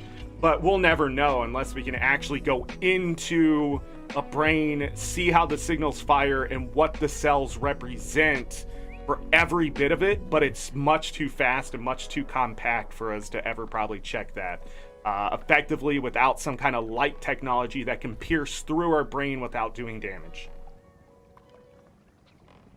Wow, that got really deep really fast. But it is true, everybody dreams, no matter what. But your brain doesn't have to remember it. You have to practice remember it. You can also lucid dream. That is something you can train yourself to do. So controlling the dream that you're in. Just because you're asleep doesn't mean you don't have control of your brain. So when we sleep, a lot of us just sleep, conk out, wake up at some point. But you can actually actively work with your subconscious just in a very different way. Same thing, when you take a nap, you don't have to get all the way to a deep sleep, to the dream state, but you can still reach a point where you have things going on in your brain. That's actually more restful during the day than it is if you were to do it at night. So if you're going to take a 30-minute nap, try to find a way to get to that point, and you don't want to sleep, you just want to get to that point. And you'll actually find yourself, after 30 minutes when you get up, you feel a lot more aware and rested. That's because your brain was able to sort of compact what's going on and you're not so stressed. That's it. There's all sorts of stuff like that. It's really interesting. it takes time to piece that all together and that kind of stuff. But yeah, fun stuff that I've learned over the years, and it's getting better too, because as more people practice it and things like that, they find out, you know, some people can't dream certain ways. So by eating certain foods, you're able to actually tap into your brain just a bit better and things like that too. So if you're ever like, man, I just can't ever remember my dreams fully, you know, if you write them down as soon as you wake up, you write them down and stuff, that can work. But you may also not be getting enough vitamins or minerals. Your brain is actually telling you things subconsciously. It's just hard to tap into that. That's why there's dream interpreters. I don't really believe that stuff, just because dreams can be anything. Even nightmares can be anything. But if you're having nightmares, it's usually an anxiety problem. Something has traumatized you to the point where your subconscious needs to go through it. And that's something you'll have to do consciously to sort of get that to go away. Yeah, there are drugs and things, but sometimes your brain's trying to tell you, hey, you need to eat more vegetables. That's why you should also not eat a bunch of sugar before you go to sleep, because your brain's going to use a lot of energy. If it has a lot of calories, that's where you can get into nightmare territory as well, because it's sending so many signals, because it has the power. I have the power, right? And that can end up mixing so many things that it becomes terrorizing to your brain. It's like your brain's overworking while you're sleeping. That's why you'll also wake up not feeling so well or with a headache. Is because your brain was a little too active. And to avoid that, drink plenty of water before you go to bed, even if it does wake you up to go to the bathroom, which you should try to avoid. Most of us shouldn't be waking up in 4-hour segments. Like something, it's like 3.5 to 5 hour segments. You should be sleeping pretty deeply and dreaming, because that's REM sleep. That is the deep sleep. That's your body healing itself. That's their body finally taking the short-term memories, making them long-term. Anything you did that day, it's adjusting your muscles, your blood flow. All of that is happening while you sleep. That's why sleep is so important to mammals, and that's why you die without it. Your body can't check all the systems if you're awake moving all the time. So when you fall asleep, it gives it time to go, does this work? Does this work? How's this looking? Does this need healed? That kind of stuff. That's why when you have a virus and stuff, it's important to not move and sleep and actually get rest, because your brain could be like, okay, what's happening here? Sleep is extremely important to human beings, and we don't get enough of it. That's why the world is also in a terrible place, and kids are so angry all the time, is because we're so active with our brain, we don't get enough sleep. Galka, welcome. Is that why you feel exhausted? Yes. You feel exhausted, sleep is probably the number one thing to look at, and then what you're eating, and then are you exercising? Getting your body to not be so rigid all the time will also help you a lot.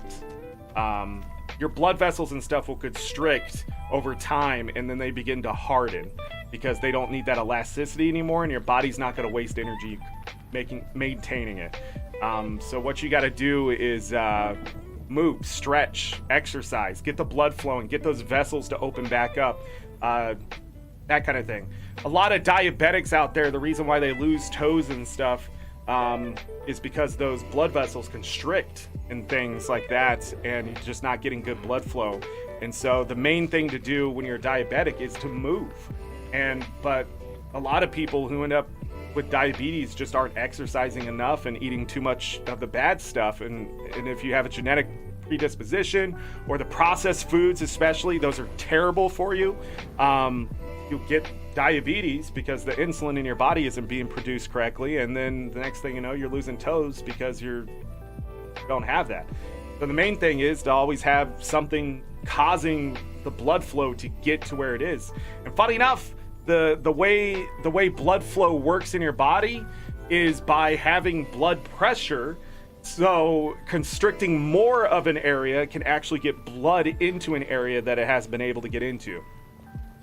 And then there's the opposite effect, where your blood vessels stay open too long and your blood pressure drops and you can pass out and have that kind of issue. Yuki, hello.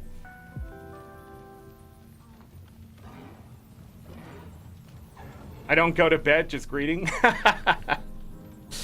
But welcome. Flying dreams?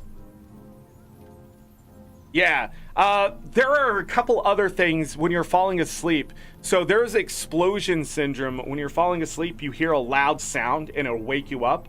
That is your auditory stuff not shutting down correctly in your brain. Not so much your ears doing anything. The other thing is, when it comes to your ears and hearing and like that kind of stuff, if you have tinnitus like me, that is inflammation pushing on your ear most of the time, and you just need to get your signal to readjust. So tapping on the back of your head and then rubbing the back of your head can get blood flow, and then it'll shut it off long enough for you to fall asleep. And then the other one is falling syndrome. So as your body comes into rest, and this is actually sleep paralysis in a sense, but just when you're going to sleep, you'll feel it. You'll feel like you're suddenly falling and jerk. That is your muscles relaxing to not move for the night. And if you are still awake enough, and you can actually practice feeling this, you can get this feeling of that. And if you don't want it to happen, you need to stop doing it by laying in a different way, so you don't feel like you're falling like that. And you need to relax, meditate, something to get your brain to slow down a bit so you fall asleep before your body shuts off. The other thing is, if you have sleep paralysis, so you wake up but your body hasn't come out of that, you are not awake fully. So your body still is fighting to wake up, and you may not feel like you can move, but all you need to remember in that situation is not move, move, move. It's wake up, wake up, wake up. Be calm. And your brain will go, hold on, systems need to start here. And then you won't feel that. A lot of people, a lot of times with sleep paralysis, unless you have a medical condition, you are consciously keeping yourself asleep. Your body's shut down. And that's because you're panicking, and your brain, when you are sleeping, tells you you can't move because it's dangerous. So therefore, you need to tell your brain, everything is okay. I just need to get up now. And your brain will fully come back out of it. Now, I'm saying your brain, but it's really you fighting something physically in your body, which in this case is the control center. It's something you have to practice. Also, if you open your eyes before you're fully awake, you are going to see things that you can't see. Your brain cannot comprehend things while you are sleeping. So if you open your eyes and things, that's why when you wake up, you have to go, what? What's going on here? When someone's like, hey, get up, blah, blah, blah. What that is your brain still not there, okay? It's not there. It's not fully awake. That's why when people have sleep paralysis, they see shadow creatures. That's because your brain's center of danger is still alive all the time. It's always erring on the side of bad things are going to happen to you. Let's not let those things happen. So therefore, it would rather you think you're in danger than not. And so therefore, if you're not fully awake, you're running on bare minimum systems, and it's terrifying. And it can sit in your brain that was true, a real image that you saw, and it's not. It's just a hallucination. Just something that didn't actually happen in your brain. This is all amazing stuff that when you read about, you're like, that's terrifying. But you need to always remember your brain is trying to trick you all the time. All the time. Your brain is tricking you right now. You're only going to remember a third of what I said at most if you're practice and that kind of stuff. So like, you can't trust your brain. You have to go back and practice and get it into a more solidified position than just sit there and just let it go. That's why therapy is so important. If you are sitting on so much PTSD, trauma of any sort, anxiety, depression, it will only grow because your brain doesn't have the tools or know-how on its own to do that kind of stuff. You have to go talk to someone who tells you, well, have you physically tried this? Have you mentally tried this? You got to train your brain to go the way you want it to go. And sometimes you're just genetically predispositioned not to have that. So you'll need meds or something to get the chemicals right in your head. It's just the fact of the matter that some of us just sadly just have mental illness encoded into our DNA. And that's okay. That's okay. Because let me tell you, most people do. You beat the camel yesterday with just 3 hearts and a hearty durian food, normal mode? Okay, well that's how we're gonna do it next time, Binary. Anyways.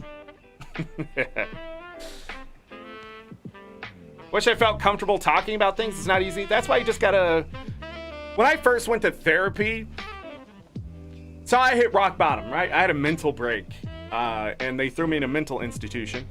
Well, they don't call them that anymore. It's a mental hospital. It's a place where people who are suffering from mental illness, and, you know, the people there were nice and everything. But when I finally went to therapy, they force you to go talk to a therapist. And the first guy I talked to, I didn't want to talk to him.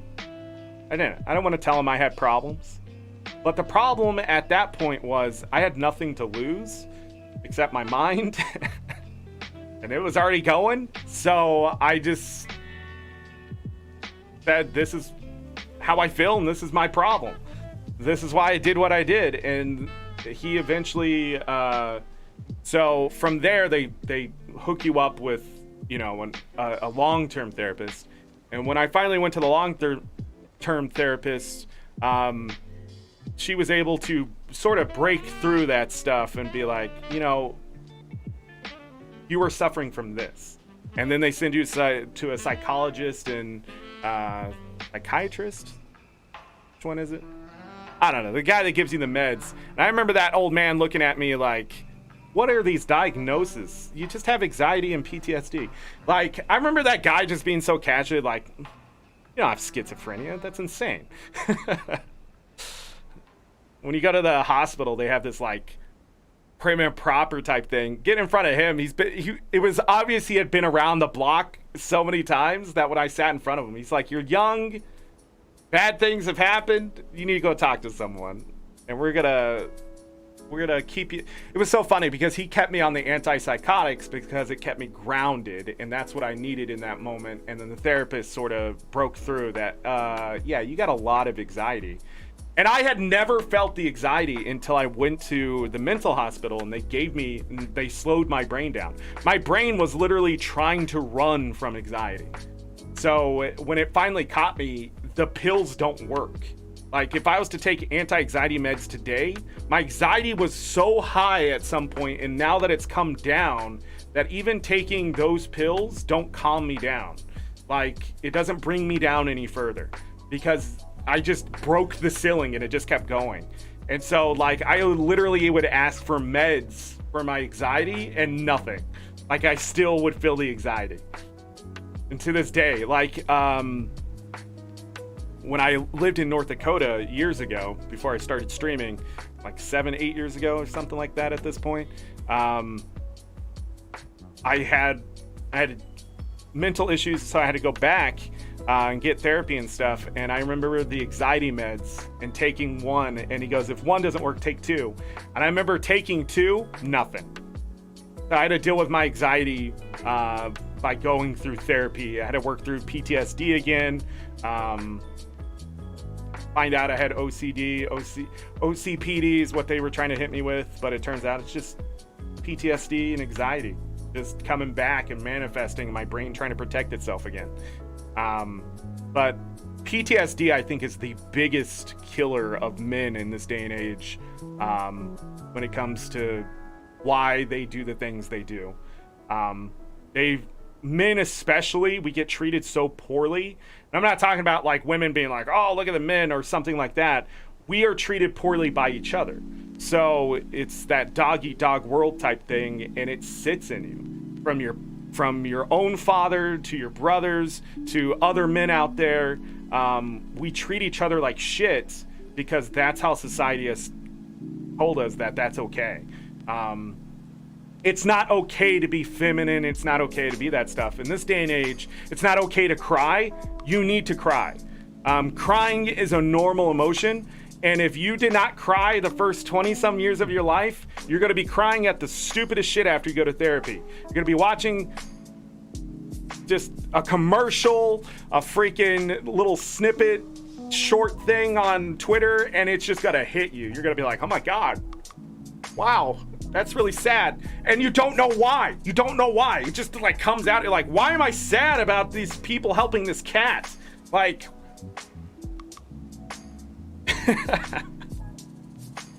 but welcome to being a man in this day and age. I really hope that people are learning and understanding that boys don't be boys. Boys have to grow into men, and those men have to be confident, they have to be strong, they have to be respectful, and they have to have a source of dignity, because if that's taken away from you enough, you're going to do bad things. Just the truth of the matter.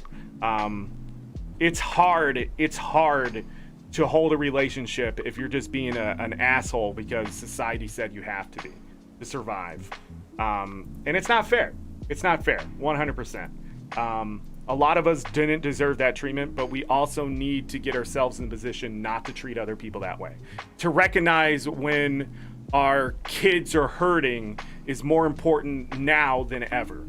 When your kid is upset about something, you shouldn't be like, shut up, tough it out, beat the crap out of them some more. It doesn't make sense. None of that ever made sense to me. And growing up and reading about like that kind of stuff and the true way of parenting, you can be tough. You can teach them, you can educate them, like you can punish them, but at the same time, you have to be understanding, loving, nurturing, and you have to be the teacher. You have to be their master, their keeper. So seeing like kids nowadays and the stuff that they're doing all the way in kindergarten is insane to me that teachers can't keep control, but that's because parents suck so much in this day and age, they're hoping somebody else can parent for them. But parenting doesn't have to be a struggle, and we should be learning from each other enough. Since we've all been through the BS, we should be able to teach our kids. Especially our sons, who need it the most, because, you know, I won't say that, because women go through so much bullshit too, but a lot of it does come from men. From men who feel like they're supposed to be superior, but you don't need to be superior. You just need to be able to be interdependent on what's going on around you. You don't need to control the situation. You need to react to it appropriately and maybe even be preemptive in what's going to happen in a situation. If you know you're going to lose your house, don't wait until the house is gone, you know? And when you lose your house, you don't want your family to fall apart, because you can be the anchor. You can be the rock explaining to them, yes, this is bad times, but we're moving on. And I think the world would be a much better place, and I would not have ended up the way I was had my father gone a different route teaching me how to be a better man. He taught me to be a good man. He didn't teach me how to be a better one. And I think that's the most important thing, is that we as parents have already failed because of our own parents. And you know, the sins of the father type of thing does exist in that sense, but we can't fall into the same rut. We have to be better than that. Just because you were abused doesn't mean you get to abuse other people. Just because you have an issue doesn't mean you don't apologize when it affects other people and things like that. So why are we talking about this? What happened? But if you don't feel comfortable talking, Paladin, sometimes just talk. And tell them that. I mean, that's the thing. When I go to a therapist, the thing is, I will challenge them immediately. I will see if they're smart enough to take me on. Because if I don't want to do the therapy, I will find a way to tiptoe my way around it. Oh, that behavior, that cognitive behavioral thing I've already read, I'm not doing that. It doesn't work.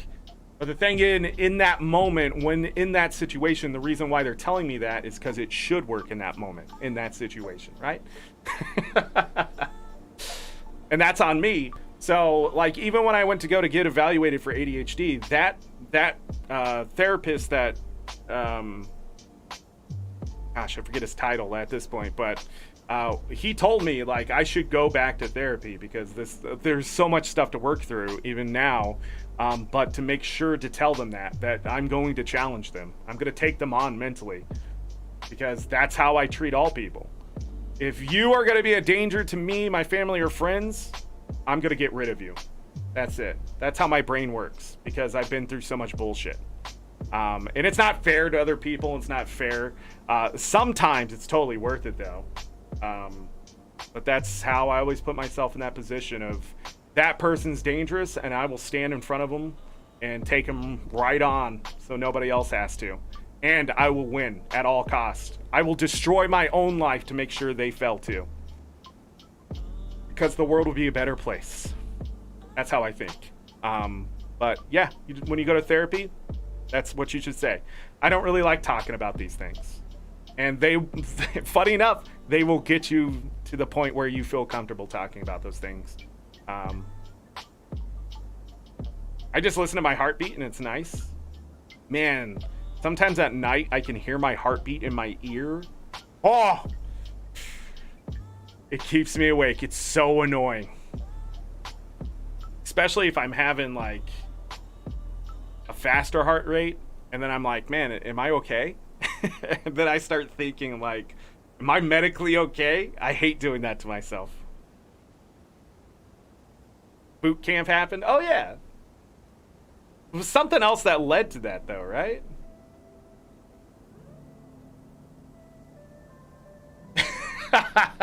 Binary, yes. If you beat the camel, you have to deal with the Yiga clan. That's why I usually leave the camel to last. I think I've left the camel to last almost every time.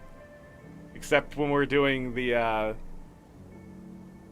very random Legend of Mary Zelda Christmas. Yeah, then you have to fight him. But the thing about the Yiga clan fighting them is they will always give you a 16 damage one-handed weapon or the 40 damage cleaver weapon that you can use to, you know, damage things at a distance.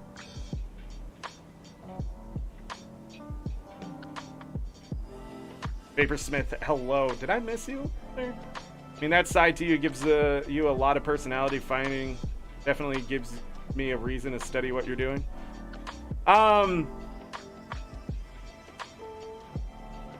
When you go through life, let me tell you, education is only worth so much. Experience is worth everything. And I will tell you, through my experience, if I can share my experience to give some of that to other people and to get them interested in themselves to be better, then that's everything. That's what's most important to me, is that we as people stop being so shitty to each other and better each other, even accidentally. So, I don't know. Maybe one day, the leaders of this world will be dead enough that, I mean, I have to say it that way, that a generation of people who are just tired of the trauma, tired of the problems, start just fixing things.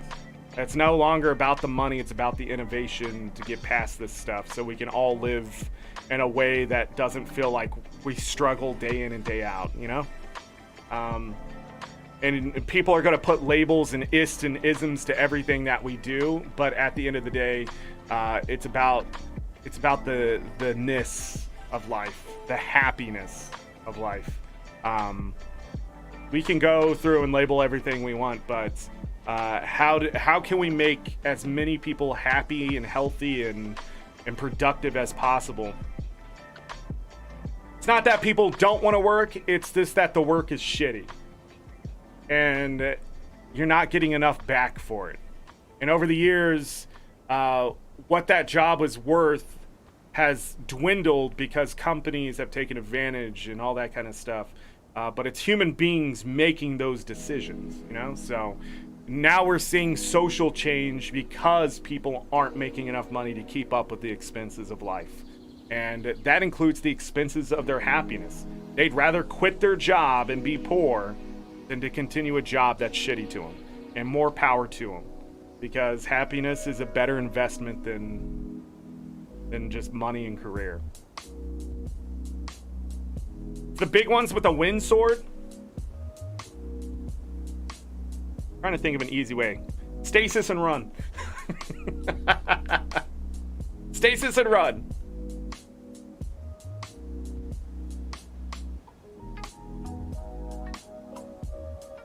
Yeah. I mean, anyhow, I need to take Lucky outside. He's still here. Still here. Hi, buddy. You tell people you sleep and dream all day. That's all you do. You want to go outside? You want to go outside? Alright.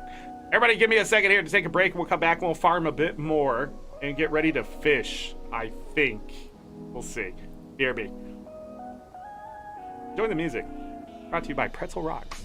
Don't forget to like, subscribe. Bye.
We ready to get back to gaming?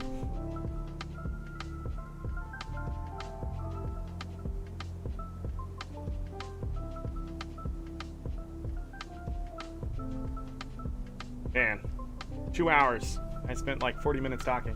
Are we doing gold? We've made 18 gold today so far. We're still at 8 gold an hour, so me talking didn't do too badly here. Why did we come out to Ember Bay? Why is this a thing? What was I doing? Need to put new food on.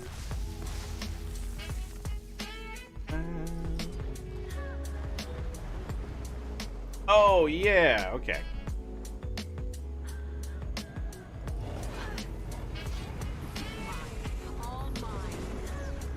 You know, sometimes we talk. Again, I already made 62 gold for this daily reset. Right now I'm at 80 gold.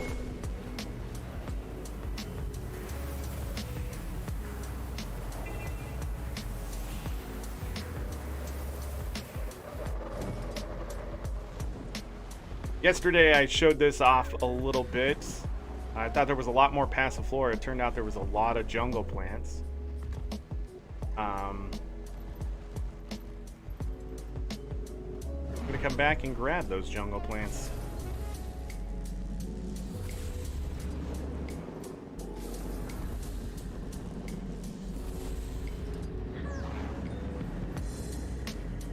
Mini orichalcum as well.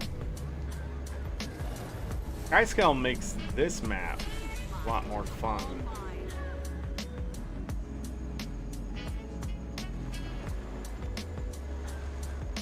So many yellow labels.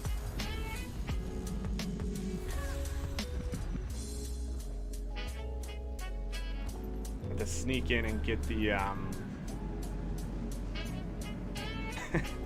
have to sneak in and get the blooming passiflora over here. Hey, we did get a Maguma Lily. Need to sell those.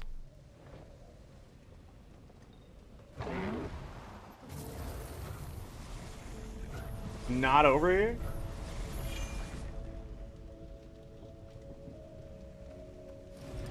Wasn't it here yesterday?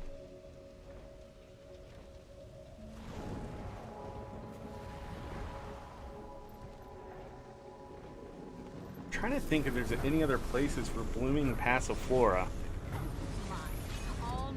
Have to look it up.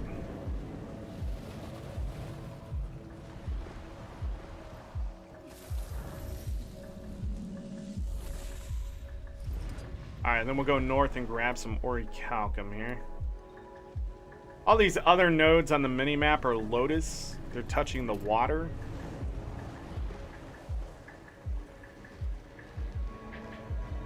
Calcum. Heart.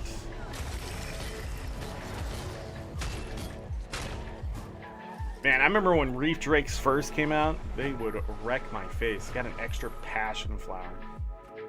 What we're looking for is this passion flower.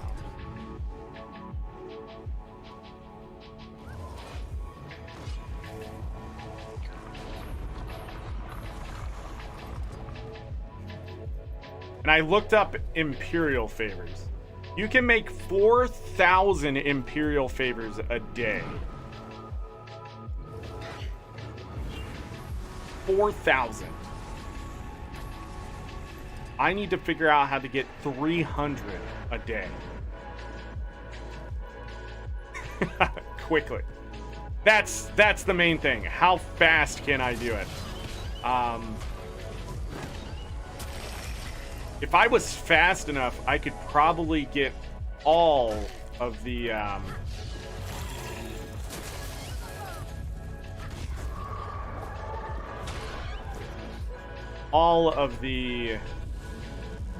Imperial favors done in a week. Just a week. Am I gonna do that? No, because that's insane. There are muscles on this map. He was not lying to me. I believed him, but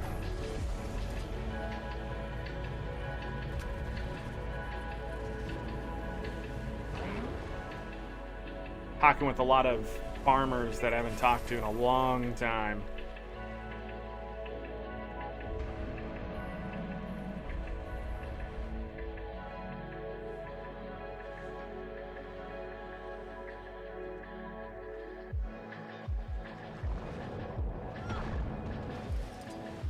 Oh, we do not want to fight this vet. At least not in the water.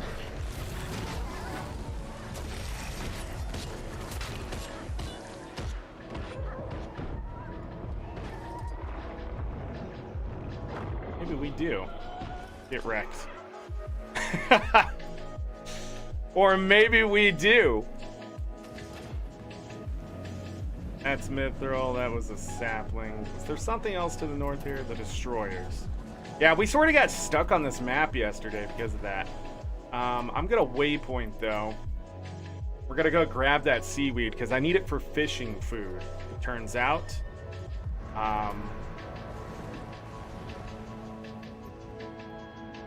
Just gotta go to the edge here and fly.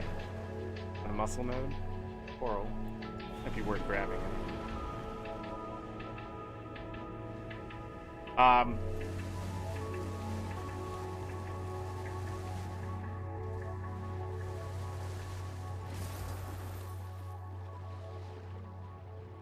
My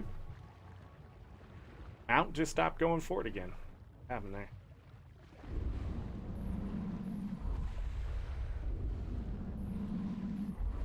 That vet shark is swimming away.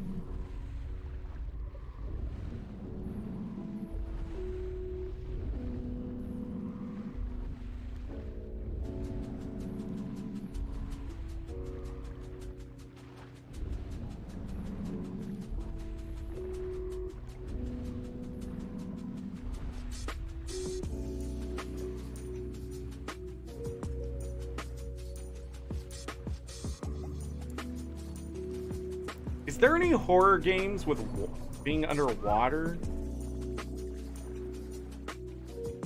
You know, I think that's really just an untapped market. I feel like there should be more of those type of games. The fear of, like, stuff being in the water type of thing.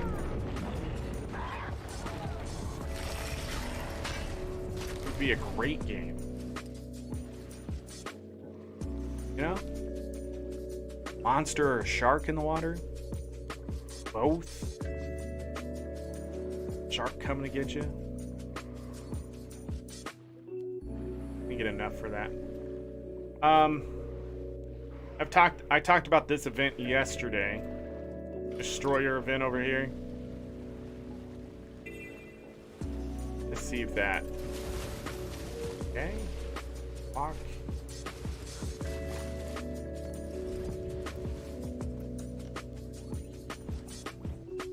Dominator. It's gonna die. Somebody else is there.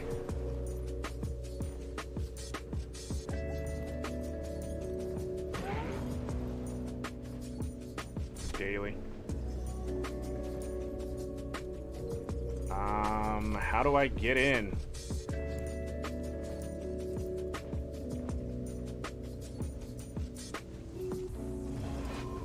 Yeah, I can't get in. ArenaNet puts holes in everything, but the holes lead to nothing. I don't understand what the design is here. It's just really frustrating.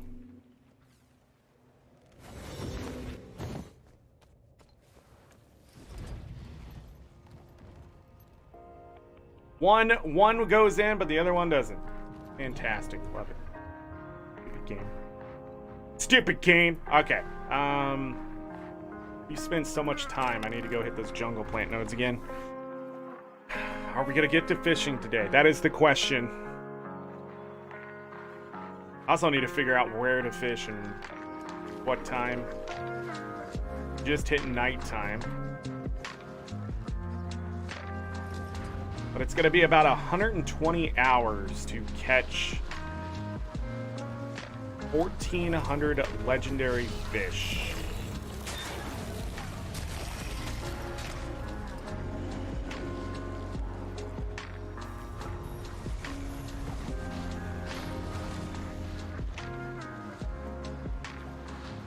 I'm in combat with this Sparkfly.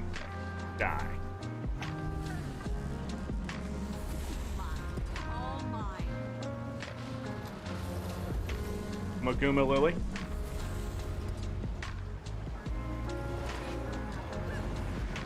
Yesterday when we did this, we came back, we got 4 or 5?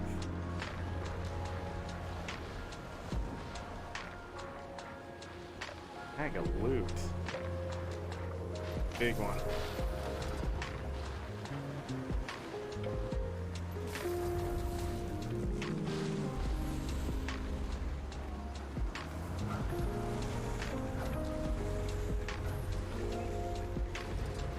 Change maps.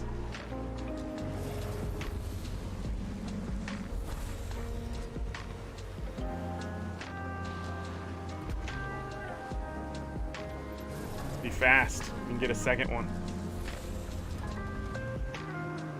Probably the best money maker is being able to hit nodes again immediately after you finish your route.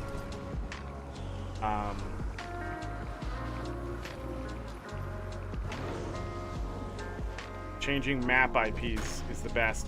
It's really good when you have multiple people in your party and they're able to get multiple IPs and you can change between them.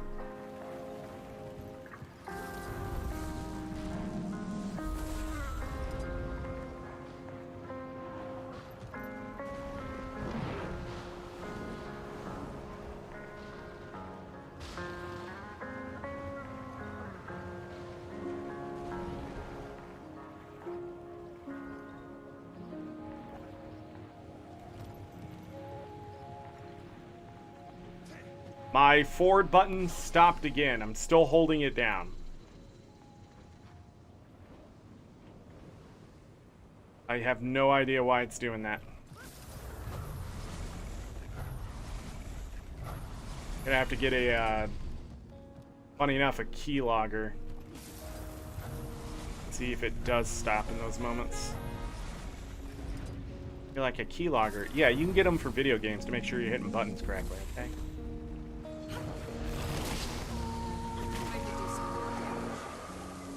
I don't have to be a hacker looking to hack things. Okay?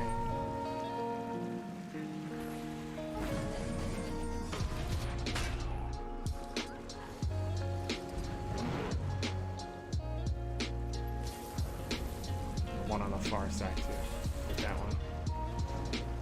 I feel like one of these muscle nodes weren't there last time. Because I was fighting things.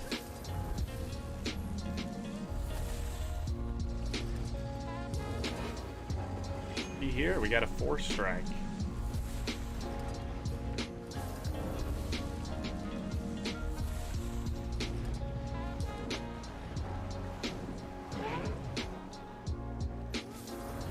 Let's skip this Elderwood so we can change maps.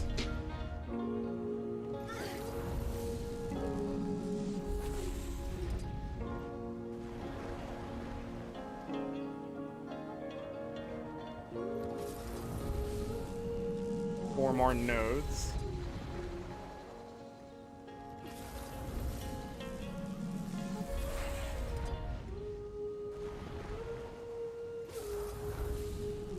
Reminder that just like the muscle nodes, or unlike the muscle nodes, that the cassava root is worth something. We good? Change maps. I thought he was attacking me.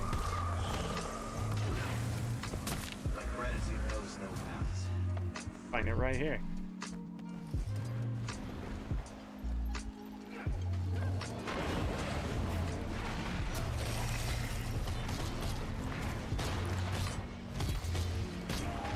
I used to farm these things daily. Hopes to get that invisible boot box.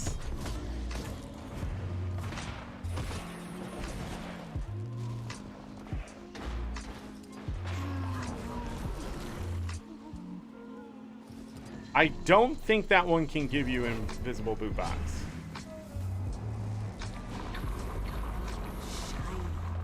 Alright, we need to do this right, so I need to go back up into the ship so I can take a look at this IP a little closer.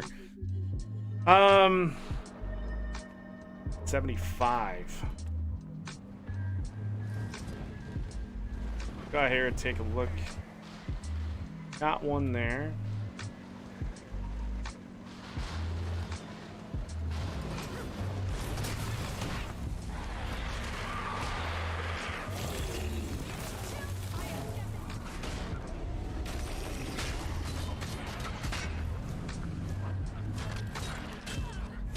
I have so much might, I was like, go ahead and kill the other one.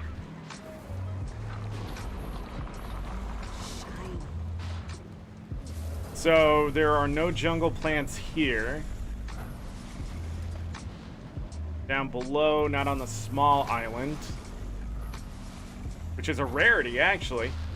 Usually either one there or one down here. The last IP had 2. But that means there's probably a bigger chance we have 3 on this one again.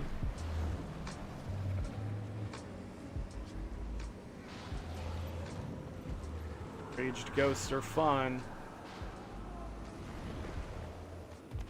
The one there is the one below it. Yep. We didn't get 3.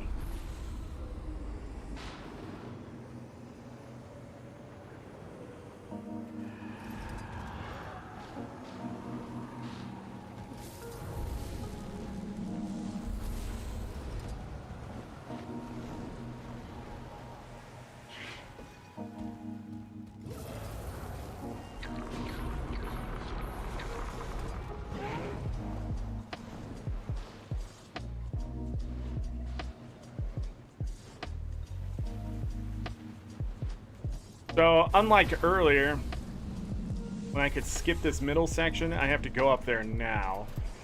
Because this has a jungle plant. No, wait, couldn't have a jungle plant. So, this little middle island here.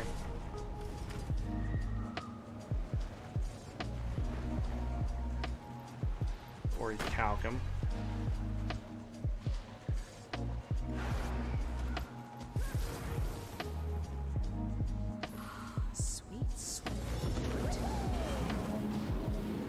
That is a lot of BS. Do it.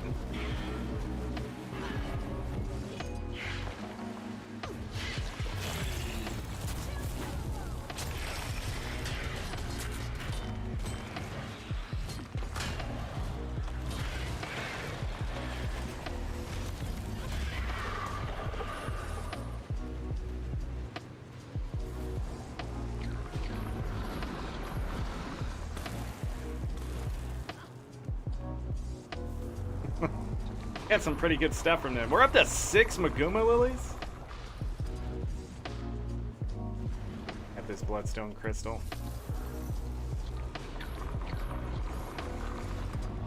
Alright, we need to go check the small island here. Go. This one has one. I like when this one has something. Because the time spent usually... Like, on the other map, we had the 4 at the end pretty close to each other, so it wasn't a big deal, but... Harvesting something is better than harvesting nothing. I like when they're sort of spread out on the cliffs above, because you usually don't have to fight so much stuff when you get down here. This IP is pretty good.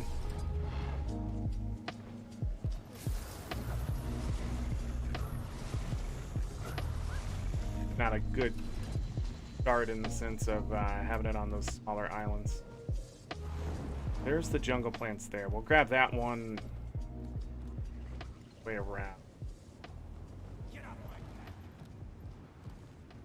Jungle plants.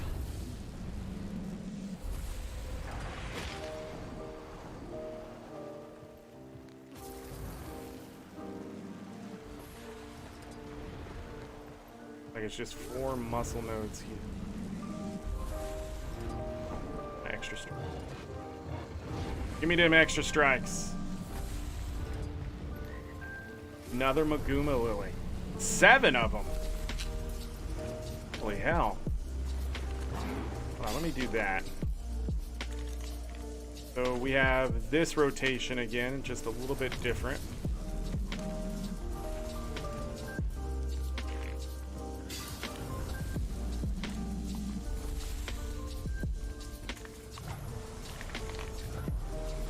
Lots of lemongrass. That's an elderwood.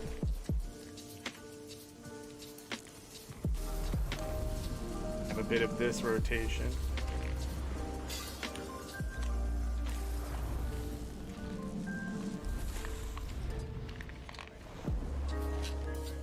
Go get the 4 at the end.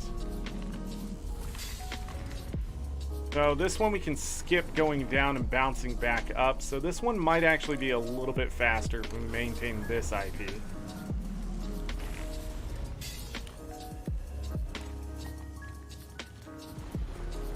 And the Elderwood these saplings here, definitely feel like they're in a better place.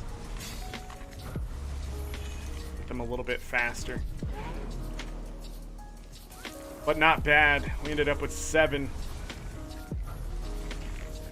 Alright, let's go hit the muscle nodes, see if we can get lucky on those.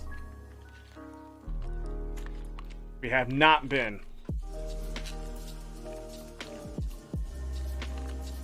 25 gold. This is a different IP as well.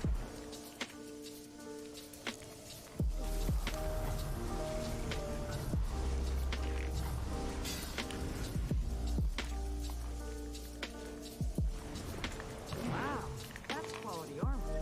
Thank you so much. Take a look. The matriarch, I think, on this map is really profitable or something.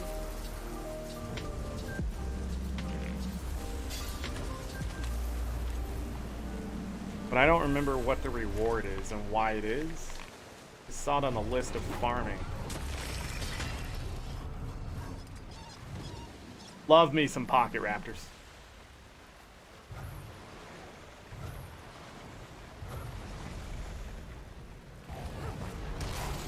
Time to do some real damage.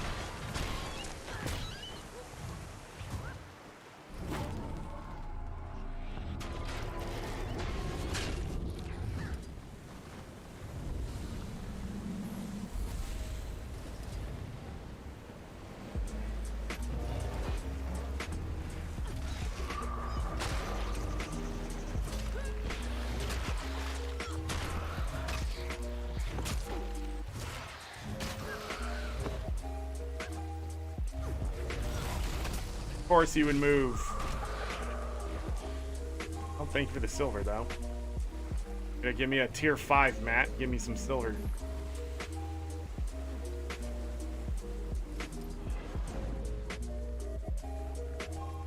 Like it. Regals, welcome.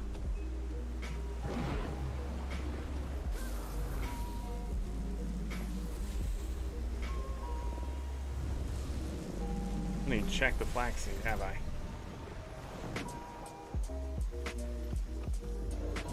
Did 18? Did I turn some in?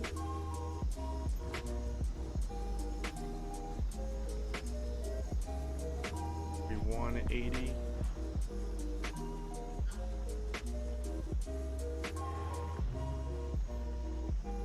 Inventory is huge.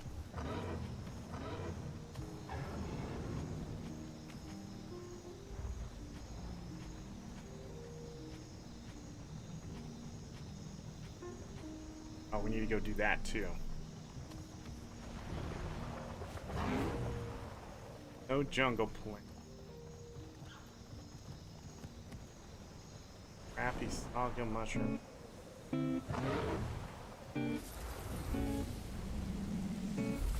Feeling a bit better? Great.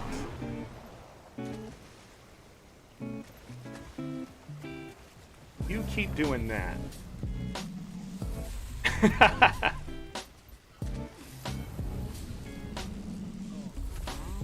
Shiny.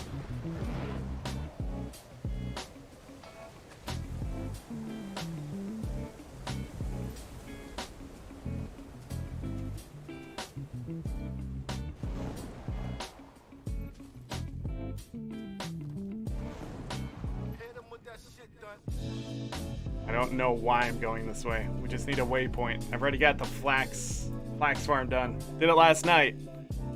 Wasting my time going back over there.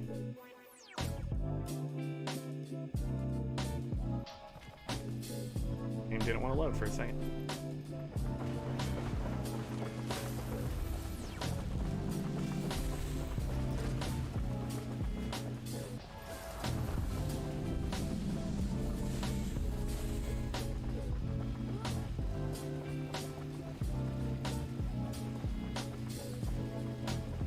What the heck just happened there?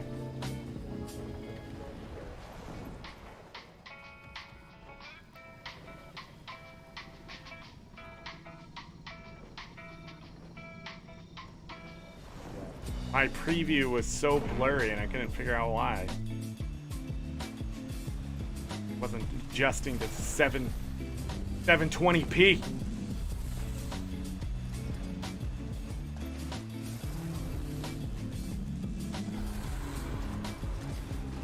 Fight. Fantastic. Of course, it was on the tail end of that.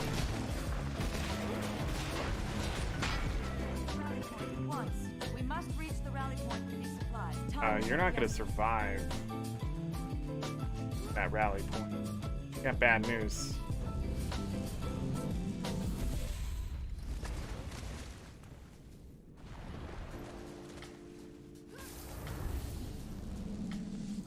That soldier is going to die, and I'm going to get experience for it.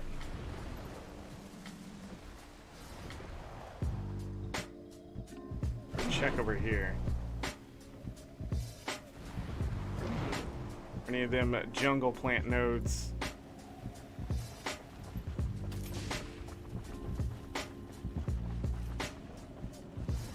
No go on those on this IP. A very great IP. Whatever.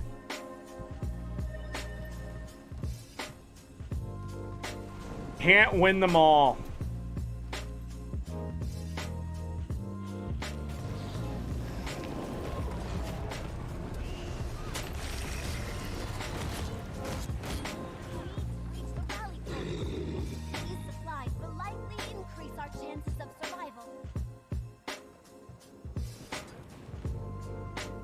If you think so. Right.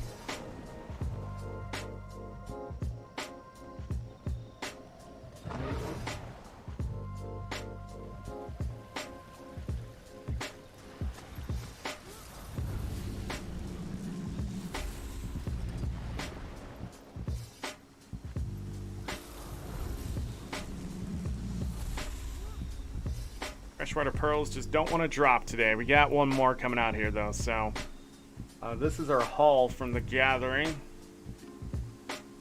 Go to Arborstone. 28 gold, 11 gold per hour. And it's been some time messing around a little bit, having a conversation about sleeping and dreaming and therapy. Probably other things. All right, so I need to sell this stuff. Check something really quick though.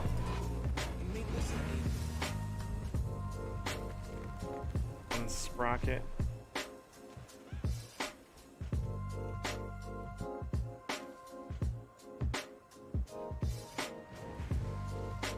So we had 2 carcass shells, 18 piles of flax, just not running into the flax like we did yesterday.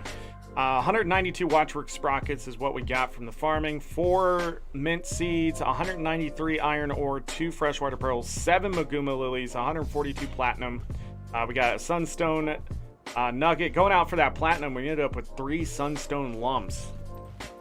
Fantastic. 6 passion flowers, 141 elderwood logs, and 80 cassava root that I can just go ahead and sell. Let me grab this gold. I realize I do have one more thing that I wanted to do. Open this back up. It's nice to see. Lake Doric. Seeing those mint seeds really quick reminded me I need to go out and hit these again. Grab some orichalcum. Didn't get it as much orichalcum today.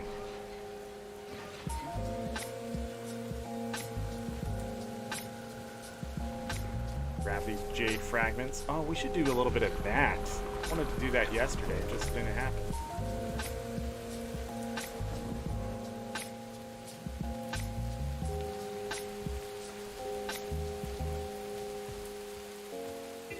Have to relearn the maps.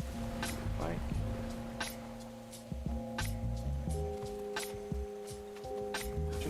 Sapling here.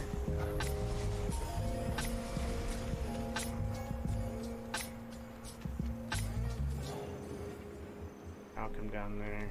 All right.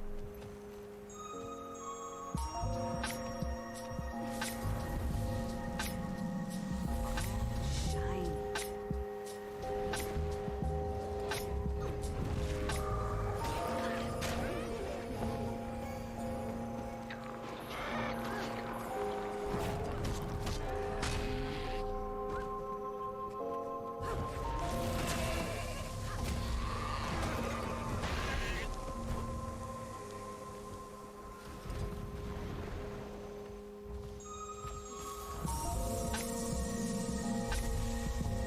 Wow.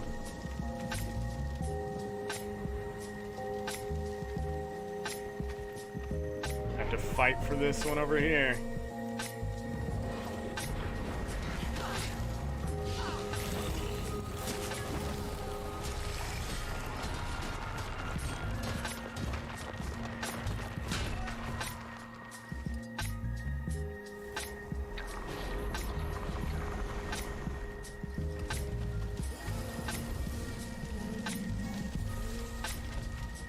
Are you kidding me?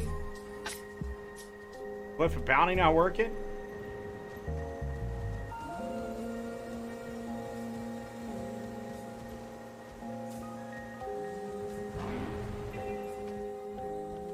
A rich one? Not remember where that rich one is. Like another orichalcum was here.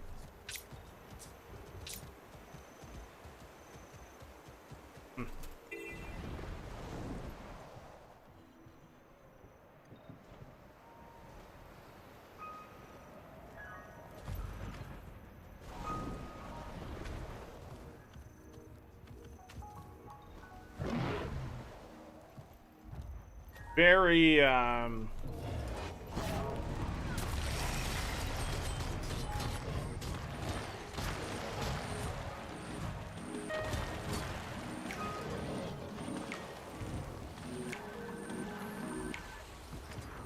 very peculiar spots on this map, and just no...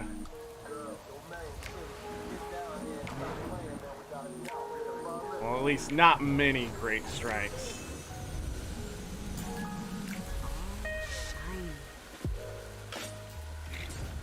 Fragments here.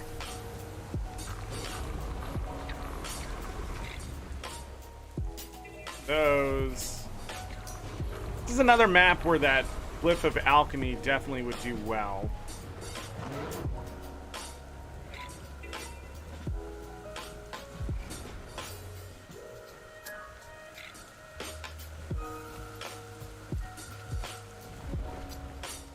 Alright, I just wanted to come out here, see if I can get a little bit of luck.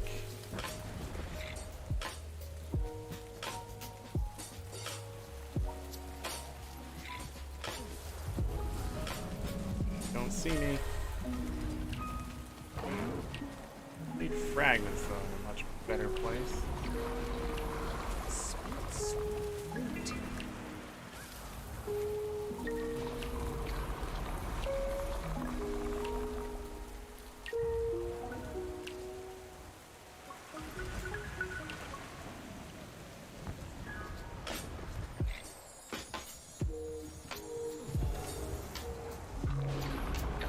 There's usually some jade fragments by the cannons.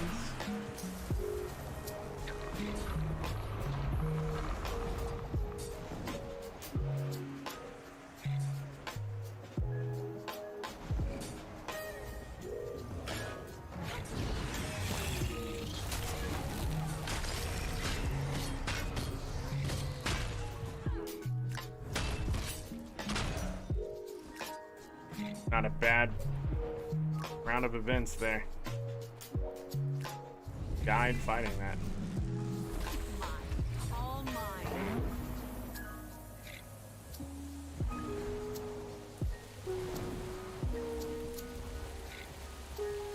I can find the orichalcum.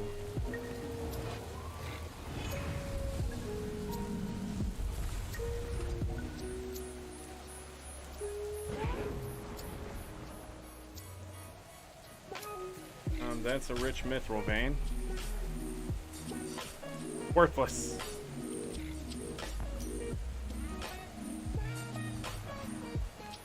I'll get,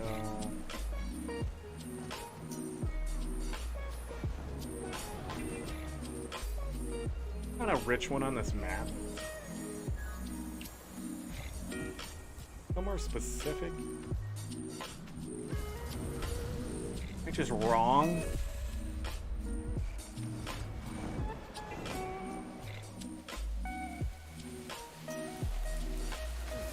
How many mint seeds now? 7. Oregano. Wrap. You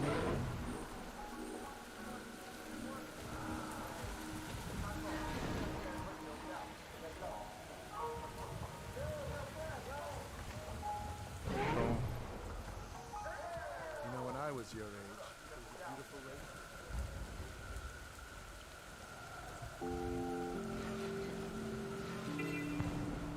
Yeah, okay. Well, we tried. Not so far, but in the end, ended up with Lotus. Got some jade fragments though. Back to Arborstone. Let's sell this stuff. And yeah, it sucks. I was hoping to get at least double digits on the mint seeds there. Didn't happen.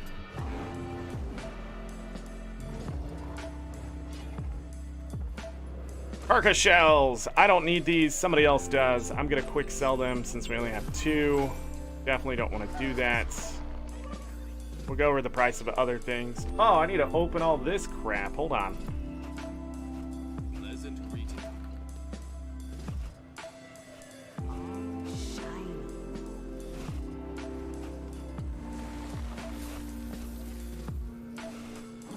New black lion chests.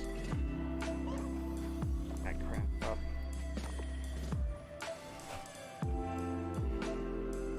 Salvage all of this.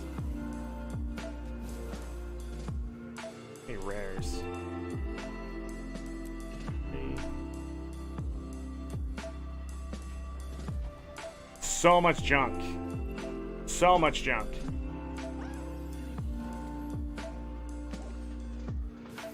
Of those. Don't forget to buy your weekly festival rewards, by the way. Worth the exotic luck. Sunstone lumps are 22. You can definitely get higher here. 24, 55. So that was an extra 70-ish. Silver right there. Cassava root. Story. Sell that there. Almost a gold worth of cassava root. Excuse me. 151 elderwood.